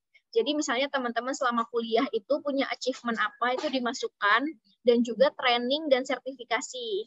Nah, kalau untuk teman-teman yang masih kuliah, mungkin di sini masih ada yang lagi kuliah juga gitu ya, masih proses kuliah nih, itu banyakin ikut training. Kalau bisa sertifikasi, ada kesempatan untuk ikut sertifikasi, itu lebih bagus lagi, karena itu membuat CV teman-teman lebih bagus. Misalnya sertifikasi yang umum lah gitu, ISO 9001, karena sekarang kan perusahaan itu kan banyak ya, pasti setiap perusahaan tuh punya manajemen mutu, jadi ISO 9001 tuh dibutuhkan. Nah, kalau teman-teman yang fresh graduate nih, kalau punya kesempatan untuk punya sertifikasi itu aja, nah itu jadi bisa tambahan nih buat di CV-nya. Atau misalnya teman-teman itu ternyata lulusan teknik lingkungan atau yang terkait tentang safety, punya sertifikasi ahli K3. Nah, kayak gitu-gitu kan menambah bagus CV-nya teman-teman gitu. Ini untuk yang fresh graduate. Kalau untuk teman-teman yang sudah pernah punya pengalaman kerja, itu sebenarnya mirip sama yang tadi, cuman di working experience-nya di situ bisa udah ada nih pengalaman kerjanya di PT apa sebelumnya, di PT yang sebelumnya itu sebagai apa, dan mungkin bisa dijelaskan misalnya tugasnya dulu tuh ngapain di PT yang sebelumnya. Jadi sebenarnya CV itu nggak perlu banyak halamannya, hanya satu halaman ya, singkat, padat, jelas. Nah, itu lebih menarik untuk yang membacanya gitu. Kalau untuk template, saya percaya teman-teman di sini semuanya kan milenial semua, pasti template-nya bagus-bagus kalau untuk CV. Tapi isinya, yang penting isinya tuh kita lebih mapping lagi nih, yang penting-penting saja dan memang eye-catching nih untuk si rekruternya gitu. Itu yang pertama terkait online submission. Jadi diusahakan memang dari sisi administrasinya itu lengkap, jangan sampai nggak ada yang lengkap, dan kalau memang itu sistemnya di-upload, pastikan resolusinya juga bagus, supaya nanti hasil, misalnya teman-teman upload gambar atau upload foto tuh resolusinya bagus, bisa terlihat dengan baik oleh penyeleksinya gitu ya. Itu pertanyaan yang pertama terkait yang online submission gitu. Nah, terus yang pertanyaan yang kedua itu terkait interview ya, tadi ya, terkait interview. Sebenarnya ini, ya. Untuk interview user dan top management tuh kira-kira apa? Oke, jadi kalau untuk di Pertamina, pengalaman saya di Pertamina itu, untuk interview itu, waktu itu 3 kali, HR, user, dan top management. Nah, kalau yang pertama itu di interview HR, itu tuh dia lebih menanyakan tentang kita diminta untuk pengenalan diri. Nah, di sini pengenalan diri ini nih waktunya teman-teman untuk mengenalkan diri teman-teman itu. Misalnya, saya itu lahir di mana, saya itu misalnya anak keberapa dari berapa bersaudara, terus saya itu lulusan mana, misalnya kalau baru lulus kuliah ya, atau saya lulusan mana, pernah bekerja di mana. Jadi hanya pengenalan diri singkat aja, singkat, padat, dan jelas. Lalu setelah itu HR tuh lebih menanyakan tentang mapping diri teman-teman di SWOT. Udah tahu SWOT kan ya? Strength, weakness, opportunity, strength. Nah, itu nanti akan ditanyakan tuh strength-nya teman-teman apa, weakness-nya apa, terus opportunities-nya tuh kira-kira tuh peluang yang teman-teman bisa tuh apa, sama trait dari luar. Nah, di sini juga tricky nih pertanyaan SWOT ini. Karena kan kalau teman-teman mungkin menceritakan strength itu lancar lah ya. Strength saya tuh ini mungkin banyak gitu ya. Tapi weakness, ketika teman-teman nggak punya weakness, itu juga aneh. Karena pasti setiap diri kita tuh punya weakness. Cuman nggak apa-apa teman-teman ungkapin weakness saya apa. Tapi nanti teman-teman jelasin, weakness saya ini karena strength saya bisa meminimalisir weakness saya gitu. Misalnya weakness saya itu adalah saya masih suka takut nih kalau ngomong di depan umum gitu, itu weakness saya. Misalnya contohnya. Nah, tapi teman-teman harus jelasin weakness itu tuh ditutup dengan strength-nya. Misalnya strength-nya apa? Strength-nya adalah saya orangnya itu tekun dan rajin belajar, ibaratnya gampang beradaptasi untuk belajar, fast learner lah ya. Nah, itu bisa menutupi weakness itu. Jadi teman-teman jelasin weakness, tapi teman-teman juga jelasin nih solusi teman-teman untuk menghadapi weakness itu dengan strength-nya teman-teman gitu. Nah, untuk opportunities itu peluang-peluang yang kira-kira teman-teman bisa dapetin nih. Misalnya peluangnya itu adalah di kampusku tuh banyak training, banyak kesempatan untuk ikut seminar, banyak kesempatan untuk ikut workshop, kayak gitu. Nah, atau misalnya opportunities-nya tuh teman-teman sudah punya sertifikasi apa, sehingga ahli di bidang ini. Nah, itu kan opportunities ya. Nah, nanti yang terakhir itu threat-nya, misalnya ancaman dari luarnya apa. Kalau memang ada, coba disebutkan. Misalnya, ancaman dari luarnya itu adalah saya tinggal jauh dari keluarga. Nah, itu contoh juga kan yang membuat saya misalnya menjadi terkadang misalnya moody atau gimana. Nah, tapi itu si trait itu harus ditutupi dengan opportunities. Jadi itu sebenarnya weakness dan trait itu adalah nggak harus yang teman-teman, oh saya nggak ada weakness sama trait, nggak gitu. Tapi ada, tapi bagaimana cara teman-teman untuk meminimalisir atau mengeliminasi itu gitu. Itu di HR tuh lebih banyak membahas tentang personality teman-teman nih. Nanti dia akan tanya motivasi kerja itu juga ditanya, kenapa kamu mau kerja di perusahaan ini. Terus nanti lebih ke ketika kamu nanti diterima, apa kontribusi yang akan kamu berikan untuk perusahaan ini, kayak gitu. Terus mungkin dia akan, kalau misalnya teman-teman fresh graduate, dia akan nanya pengalaman organisasi teman-teman atau pengalaman PKL tadi. Kalau teman-teman experience, dia akan tanya terkait pengalaman kerja di kantor sebelumnya. Jadi lebih yang ke general aja, pengen tahu personality teman-teman tuh seperti apa. Itu kalau interview HR. Nah, lanjut ke interview user. Di interview user ini lebih teknis nih, karena nantinya teman-teman akan diwawancara atau di interview sama yang nantinya akan jadi atasan teman-teman langsung. Misalnya dulu saya akan masuk di quality assurance, itu saya diwawancaranya langsung oleh manajer quality assurance. Gitu, dia akan tanya, karena waktu itu saya masuk Pertamina-nya bukan fresh graduate, tapi pernah punya pengalaman kerja sebelumnya, saya lebih banyak ditanya tentang pengalaman kerja di tempat sebelumnya, job desk saya tuh apa, terus saya pernah menangani project apa, terus pernah berhasil di project apa, pernah gagal di project apa, seperti itu. Terus juga di situ juga ditanya, apa sih yang kamu ketahui tentang Pertamina Lubricants, terus ini kan kamu misalnya ditempatin di quality assurance, apa sih yang kamu tahu. Nah, itu lebih nanya ke teknisnya. Nah, kalau teman-teman yang fresh graduate, mungkin nanti akan lebih ditanya tentang pengalaman praktik kerja lapangan, atau ditanya tentang skripsinya teman-teman itu tentang apa. Nah, itu teman-teman bisa menjelaskan di situ, menceritakan apa sih skripsinya teman-teman, atau pengalaman praktik kerja lapangan menangani proyek apa, seperti itu. Itu bedanya kalau case-nya teman-teman fresh graduate, kalau satunya case-nya yang punya pengalaman kerja gitu ya. Jadi untuk yang fresh graduate jangan berkecil hati, karena sebenarnya teman-teman ada kok yang bisa diceritakan. Teman-teman tuh pernah kok menangani proyek-proyek sama seperti orang yang punya pengalaman kerja gitu ya. Karena kan teman-teman pasti udah pernah praktik kerja lapangan atau pernah internship, itu bisa diceritakan pengalamannya di situ gitu. Itu untuk yang user. Jadi memang pertanyaannya tuh lebih teknis. Nah, yang terakhir yang top management. Nah, kalau top management itu sebenarnya pertanyaannya itu mirip-mirip dengan pertanyaan HR. Dia tidak akan menanya detail tentang teknis, tapi yang lebih ditanyakan itu lebih mirip dengan yang HR, lebih tentang personality teman-teman, terus motivasi kerja, terus apa kontribusi ke perusahaan jika diterima, seperti itu. Dan terkadang malah pertanyaan-pertanyaan top management itu tuh yang lebih general lagi dibanding HR gitu. Kalau HR kan terkadang udah ada ininya ya, detailnya ya, akan nanya ini. Tapi kalau top management tuh terkadang tuh out of the box gitu pertanyaannya. Misalnya teman-teman dikasih studi kasus, dulu pas pengalaman saya ditanya top management itu malah saya ditanya studi kasus, saya dikasih studi kasus. Misal nih, karena waktu itu saya quality assurance ya, misal nih saya punya produk ini, tapi gagal nih diproduksi, menurut kamu gimana? Kayak gitu. Jadi lebih banyak pertanyaan-pertanyaan studi kasus. Nah, itu teman-teman nggak usah takut, karena itu nggak ada jawaban yang benar atau nggak ada jawaban yang salah.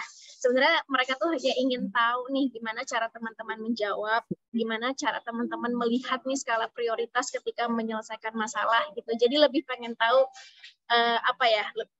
pengalaman teman-teman. Nah, kalau untuk yang udah punya pengalaman kerja mungkin akan langsung, oh iya kayak gini nih caranya. Tapi kalau untuk yang fresh graduate sebenarnya tanpa teman-teman sadari, dengan ikut organisasi, aktif di organisasi, itu melatih sense teman-teman ketika ada pertanyaan-pertanyaan seperti itu.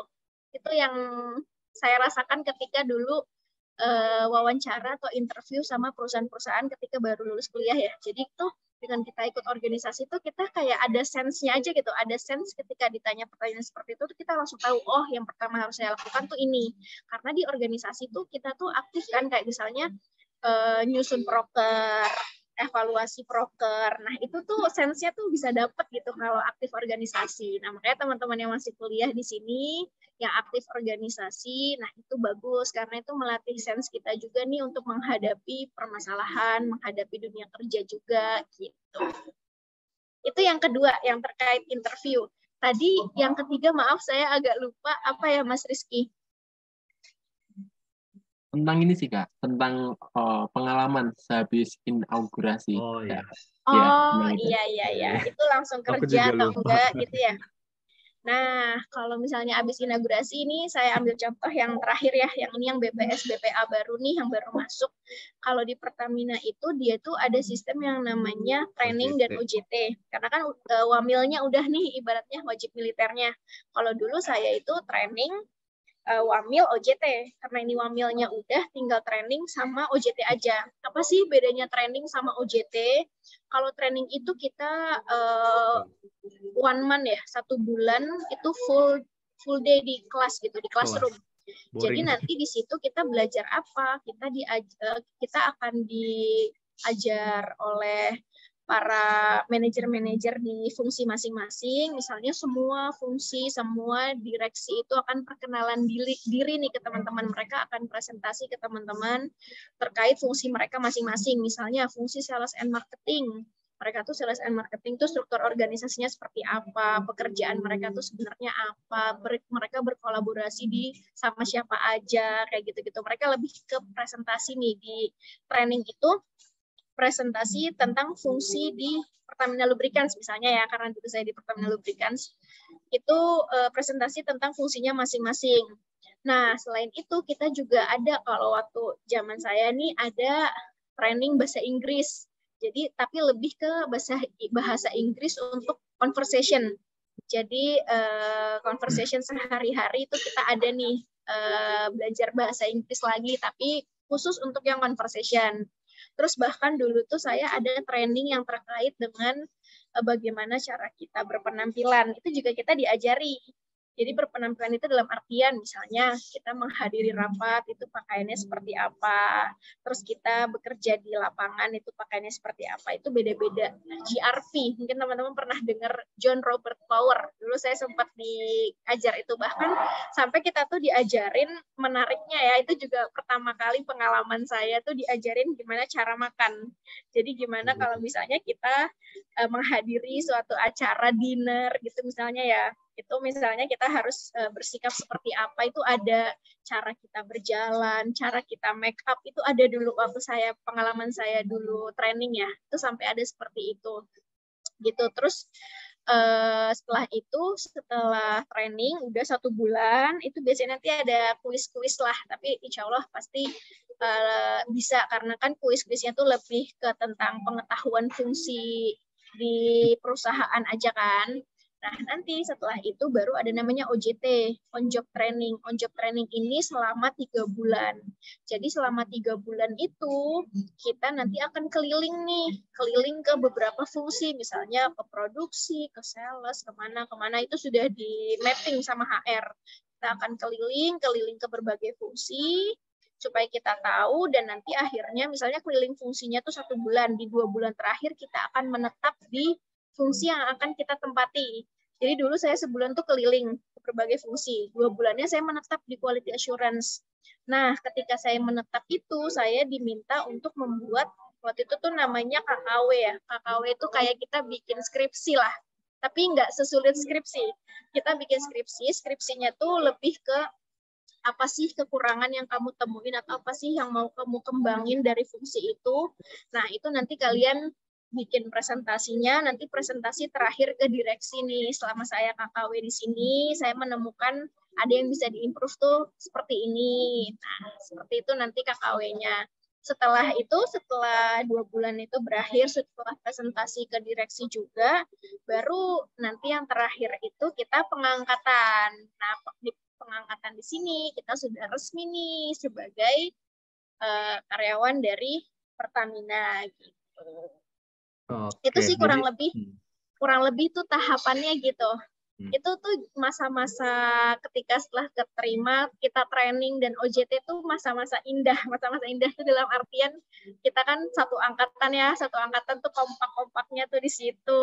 Terus kita belajar bareng, kita bisa ngerasain keliling ke seluruh fungsi, bahkan bisa beda-beda kan daerahnya gitu. Mungkin Mas Christian juga pengalamannya kurang lebih sama lah seperti itu. Iya, jadi mungkin aku nambahin aja, itu tadi cerita singkatnya aja tuh Mas Fandi, tapi ini aku juga mau share juga kepada kalian apa sih yang di user yang pernah aku alami gitu ya. Kalau kita sebenarnya kalau anak teknik ya, basically kalau untuk bertemu user itu agak sedikit dia lebih rinci kepada background knowledge sih sebenarnya. Jadi misal kemarin saya kan bisa di subholding gas seperti itu kan. Nah, yang ditanya oleh user itu adalah keilmuan basic dari jurusan kita. Misalnya saya teknik kimia. Jadi saya memang mewanti-wanti kepada kalian, ketika kalian berada di tahap user, basic ilmu kepengetahuan kalian di studi kalian itu harus diperkuat. Karena bayangkan aja, saya di user, Kamutia itu transkrip saya dipegang sama usernya, ya. Jadi kayak gitu. Itu. Jadi mungkin di Mbak Mutia agak lebih itu, tapi saya kayak memang di sidang skripsi gitu. Jadi pada saat itu transkrip saya dilihat, oh Ristian, kamu ada mata kuliah ekstraksi ya. Kira-kira untuk proses ekstraksi ini lebih kurangnya seperti apa gitu, ya.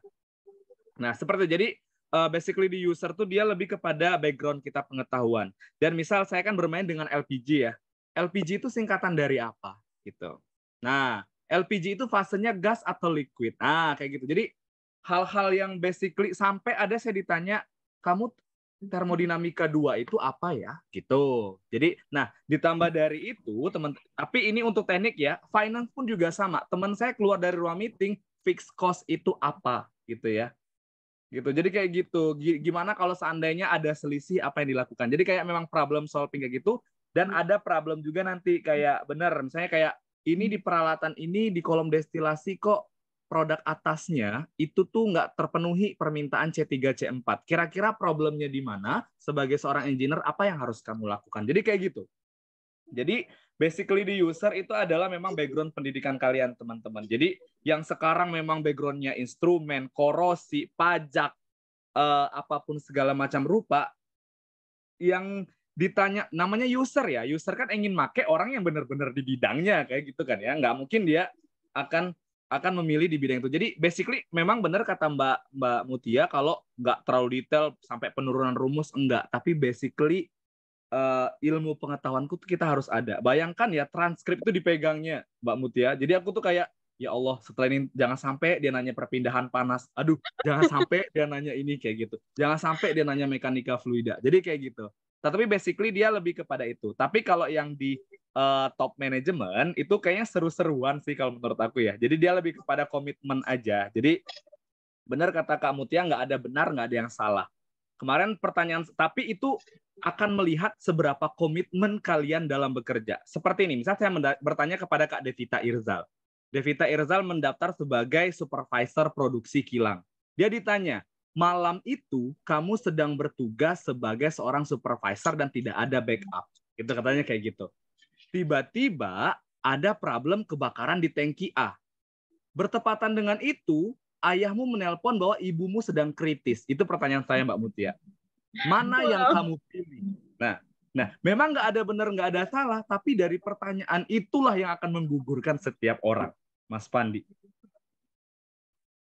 Iya, berarti gitu. Memang harus tahu nih ya skala prioritas tuh. Skala prioritas mana? Nggak ada pengganti ya, supervisor, sedangkan ibumu kritis. Nah, apa yang kamu pilih? Ya kayak gitu. Jadi setelah itu baru nanti kenapa kamu pengen di sini gitu-gitu. Paling pengen kayak gitu ya. Jadi gimana Bang jawabannya gitu ya. Untuk tips and tricksnya teman-teman sekalian, kalau ditanya kayak gitu tidak ada pertanyaan yang benar dan salah. Kamu memilih pulang ke ibumu itu benar, kamu untuk tetap di ada temanku sama pertanyaannya ketika aku bilang apapun kendalanya Pak saya pulang. Orang tua saya meninggal gitu ya. Orang saya kritis, saya nggak tahu. Ada teman saya akan tetap bekerja Pak.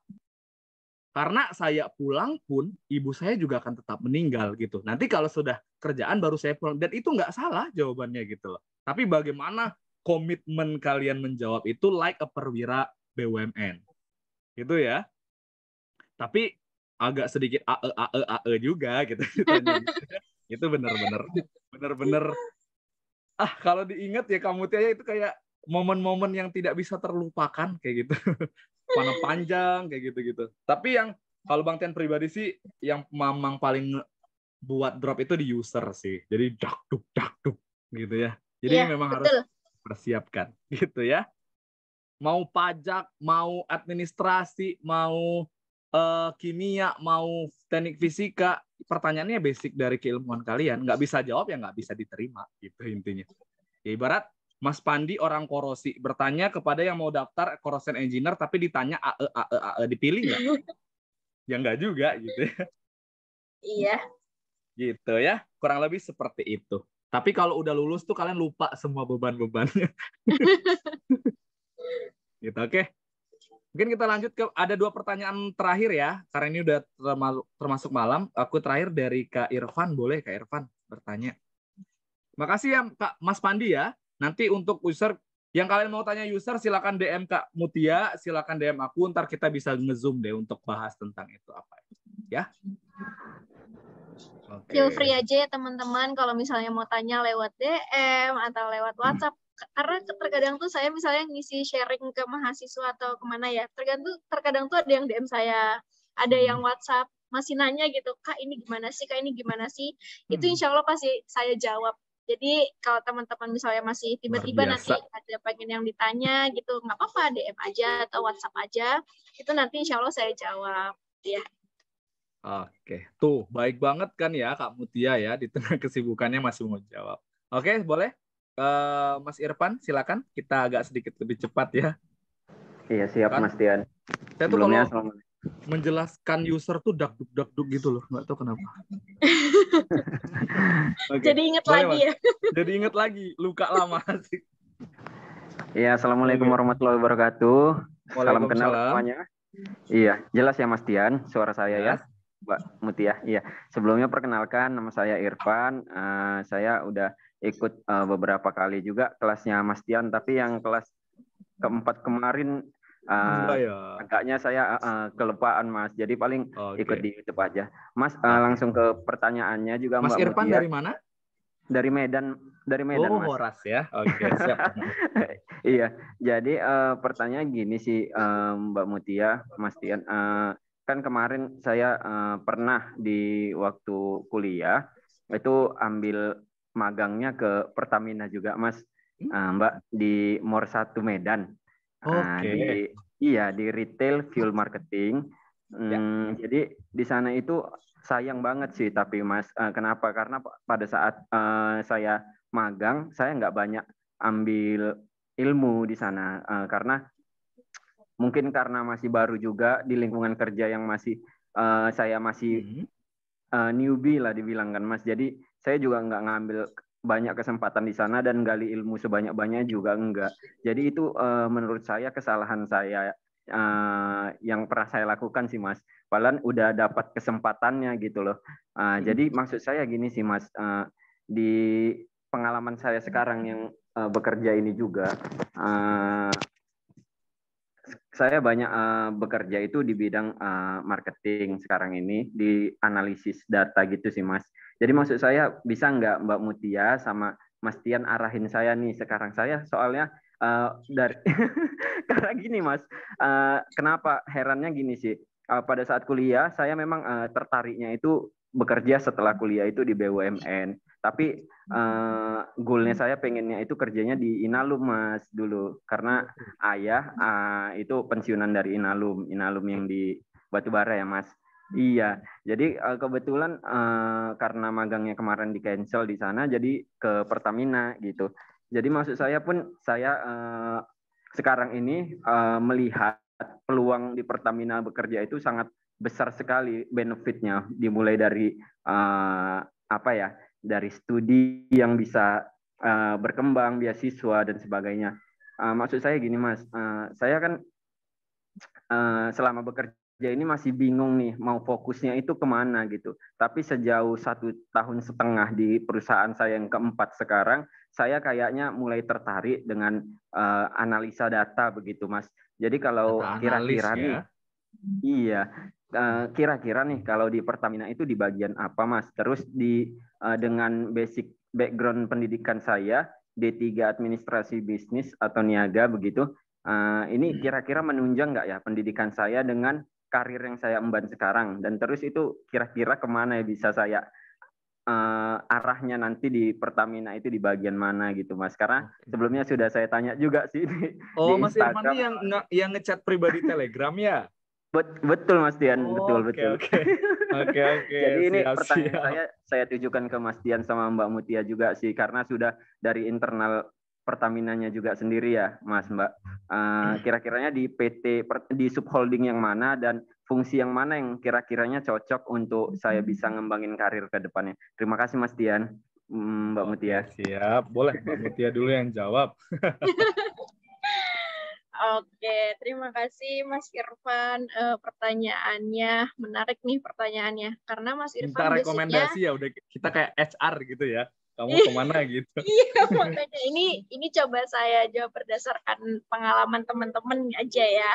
Nah, kalau dari pertanyaan Mas Irfan itu kan terkait, ini kan Mas Irfan background-nya D3 administrasi bisnis nih. Terus sekarang itu untuk bekerja lebih tertarik ke bidang analisis data, lebih cocoknya ke Pertamina mana.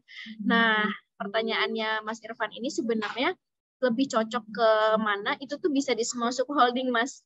Karena dari background pendidikannya Mas Irfan sendiri itu dibutuhkan. Kayak misalnya saya di Pertamina Lubricants, itu tuh analisis data itu terutama di bagian marketing itu tuh sangat dibutuhkan sekali. Jadi banyak juga beberapa kotak yang kosong memang khusus untuk analisis data itu. Nah, apalagi terkait analisis data forecasting, terus terkait analisis data penjualan. Nah, itu banyak banget yang dibutuhin. Itu baru di Pertamina Lubricants, belum di tempatnya Mas Tristian. Itu pasti ada juga. Belum lagi di misalnya di subholding yang lain gitu ya, PHE atau misalnya di Patraniaga. Nah, itu pasti banyak juga gitu. Jadi kalau misalnya Mas nanya cocoknya di Pertamina yang mana, itu bisa di semuanya. Nah, cuman ini menarik juga nih, karena ketika kita masuk sebagai BPS, itu tuh terkadang di awalnya, misalnya saya kan lulusan teknik kimia nih, pengalaman pekerjaan sebelumnya quality engineer. Saat ini saya di quality assurance, masih align lah ya, masih nyambung. Tapi terkadang ketika kita BPS, ketika kita masuk sebagai BPS ataupun BPA sekalipun, itu tuh kita tiba-tiba switch gitu, Mas. Jadi kita tuh dituntut untuk bisa ditempatkan di mana aja. Misalnya ini saya sekarang kebetulan aja masih align nih sama background pendidikan dan pengalaman kerja sebelumnya. Tapi ketika misalnya nanti saya pindah dimutasi ke bagian yang lain, tiba-tiba bisa aja saya jadi sales. Bisa aja tiba-tiba saya jadi bagian misalnya legal gitu. Karena ketika kita masuk Pertamina sebagai BPA BPS itu memang kita tuh dituntut untuk bisa di berbagai macam fungsi gitu. Karena Pertamina tuh ngerekrut untuk karyawan itu bukan yang sifatnya tuh tetap kayak misalnya kan kayak tadi perusahaan yang bergeraknya di bidang penelitian kayak LIPI gitu ya, mungkin dia akan merekrut orang yang memang keahliannya itu gitu, spesialisnya tersendiri.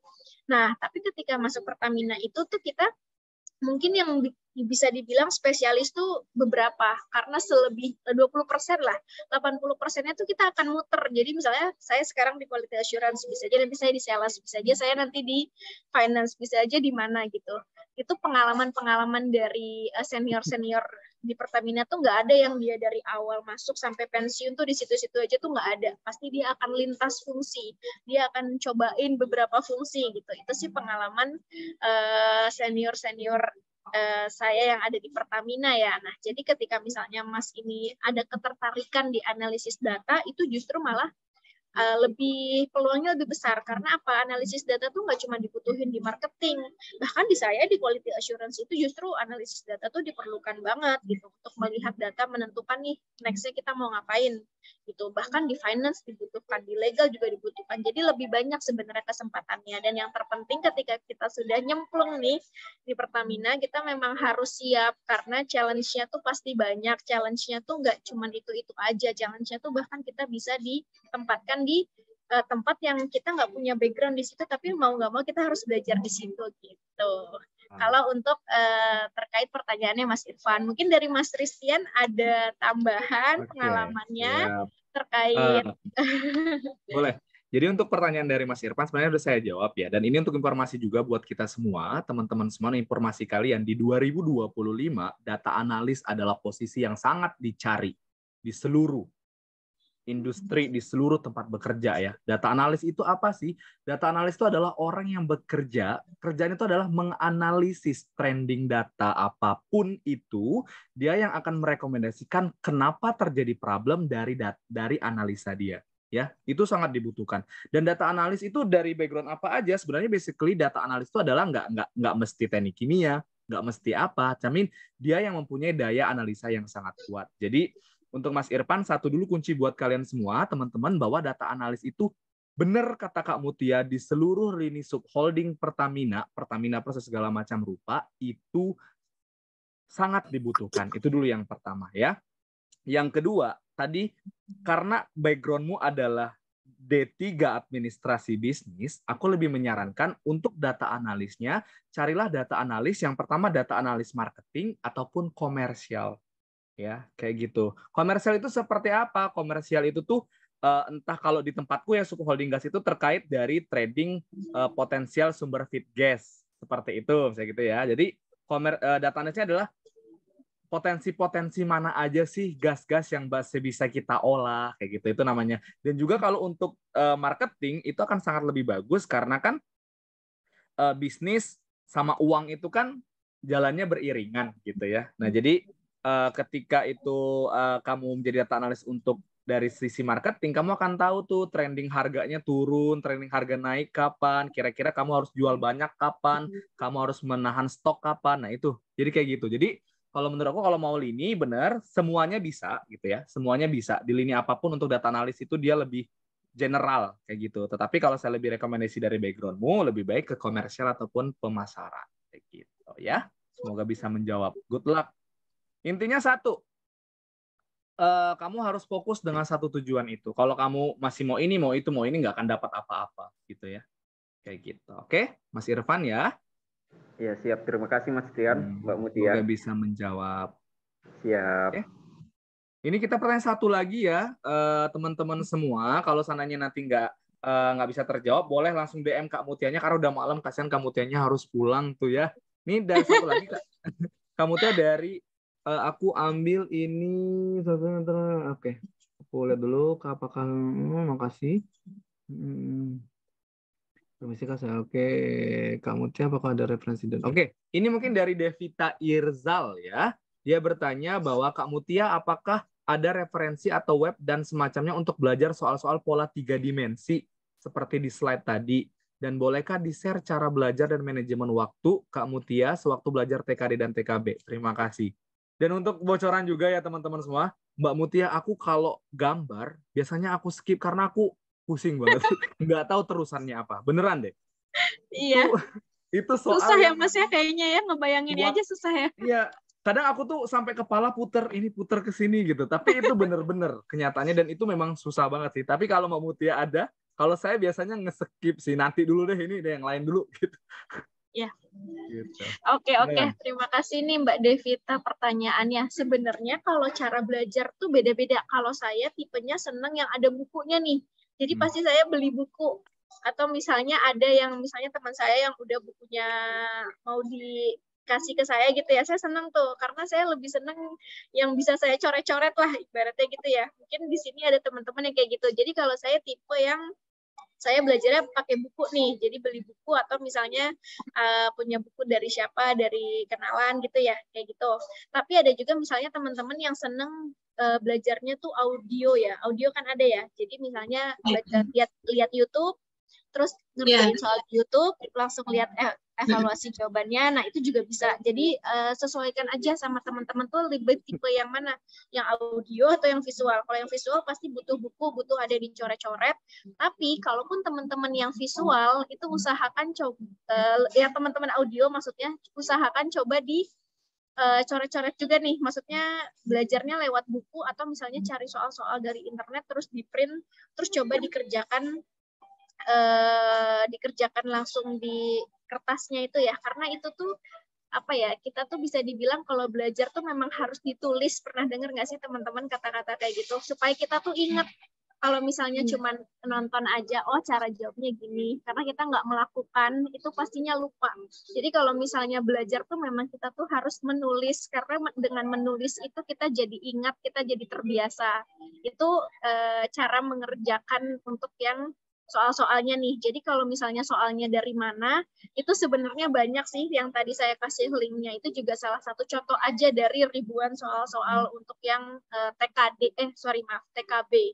Nah, itu bisa dari buku-buku di toko buku tuh banyak terkait itu. Di internet juga banyak, tinggal teman-teman bisa print sendiri, bisa dikerjakan sendiri.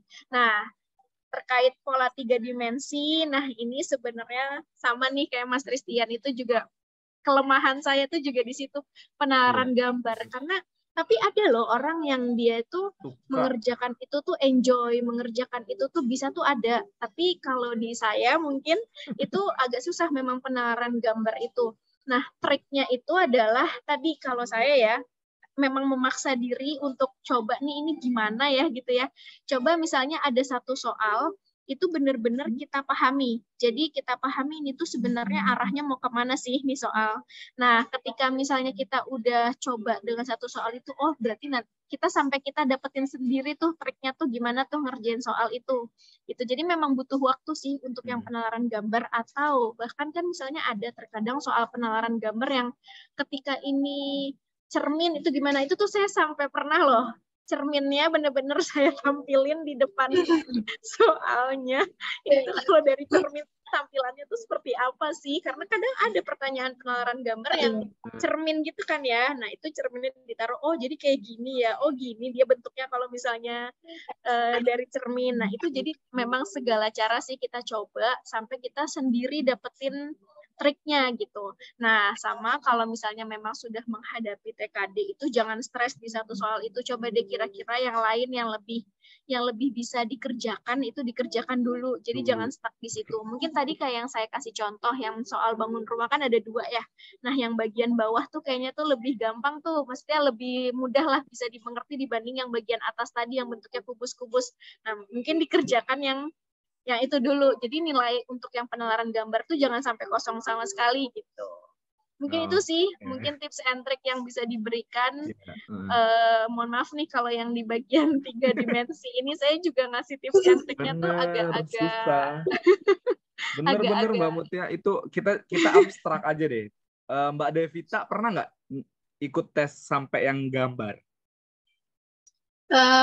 Kebetulan untuk yang kedengaran Mas Ken? Kedengaran. Kebetulan yang waktu ikut yang tes terakhir tuh yang Pertamina Gas Negara ya, yang PGN, itu yang 2000 ya. Kemarin teman saya yang di 3D nggak bisa bedain ini kalau di depan mana depan dan belakangnya gitu. Jadi masih nyari referensi di mana belajarnya. Kalau di YouTube ada, cuman masih berbahasa Inggris. Tapi gini deh, aku mau meng-compare apakah kita sama gitu. Ketika kalian yang udah pernah gitu ya, diagram. Ketika kalian udah kayak melanjutkan gambar gitu ya, kalian sama nggak sih? Kalian tuh kayak otak kalian ini kayak ngawang-ngawang ngebayangin diputar bolak-balik kayak gitu nggak sih? Iya, kayak sama kan ya?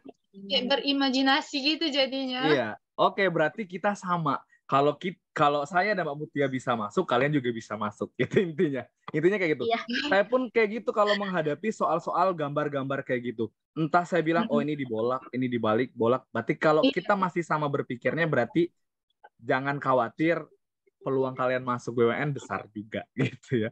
Ya, makanya tadi yang saya share itu kuasai yang kalian suka. Jadi perkuat di yang kalian memang kuasai dan kalian suka. Kayak misalnya di numerik nih, itu kekuatan kalian di situ itu benar-benar dikuasai dan diperkuat di situ. Kalau bisa di situ tuh nilainya harus bagus gitu.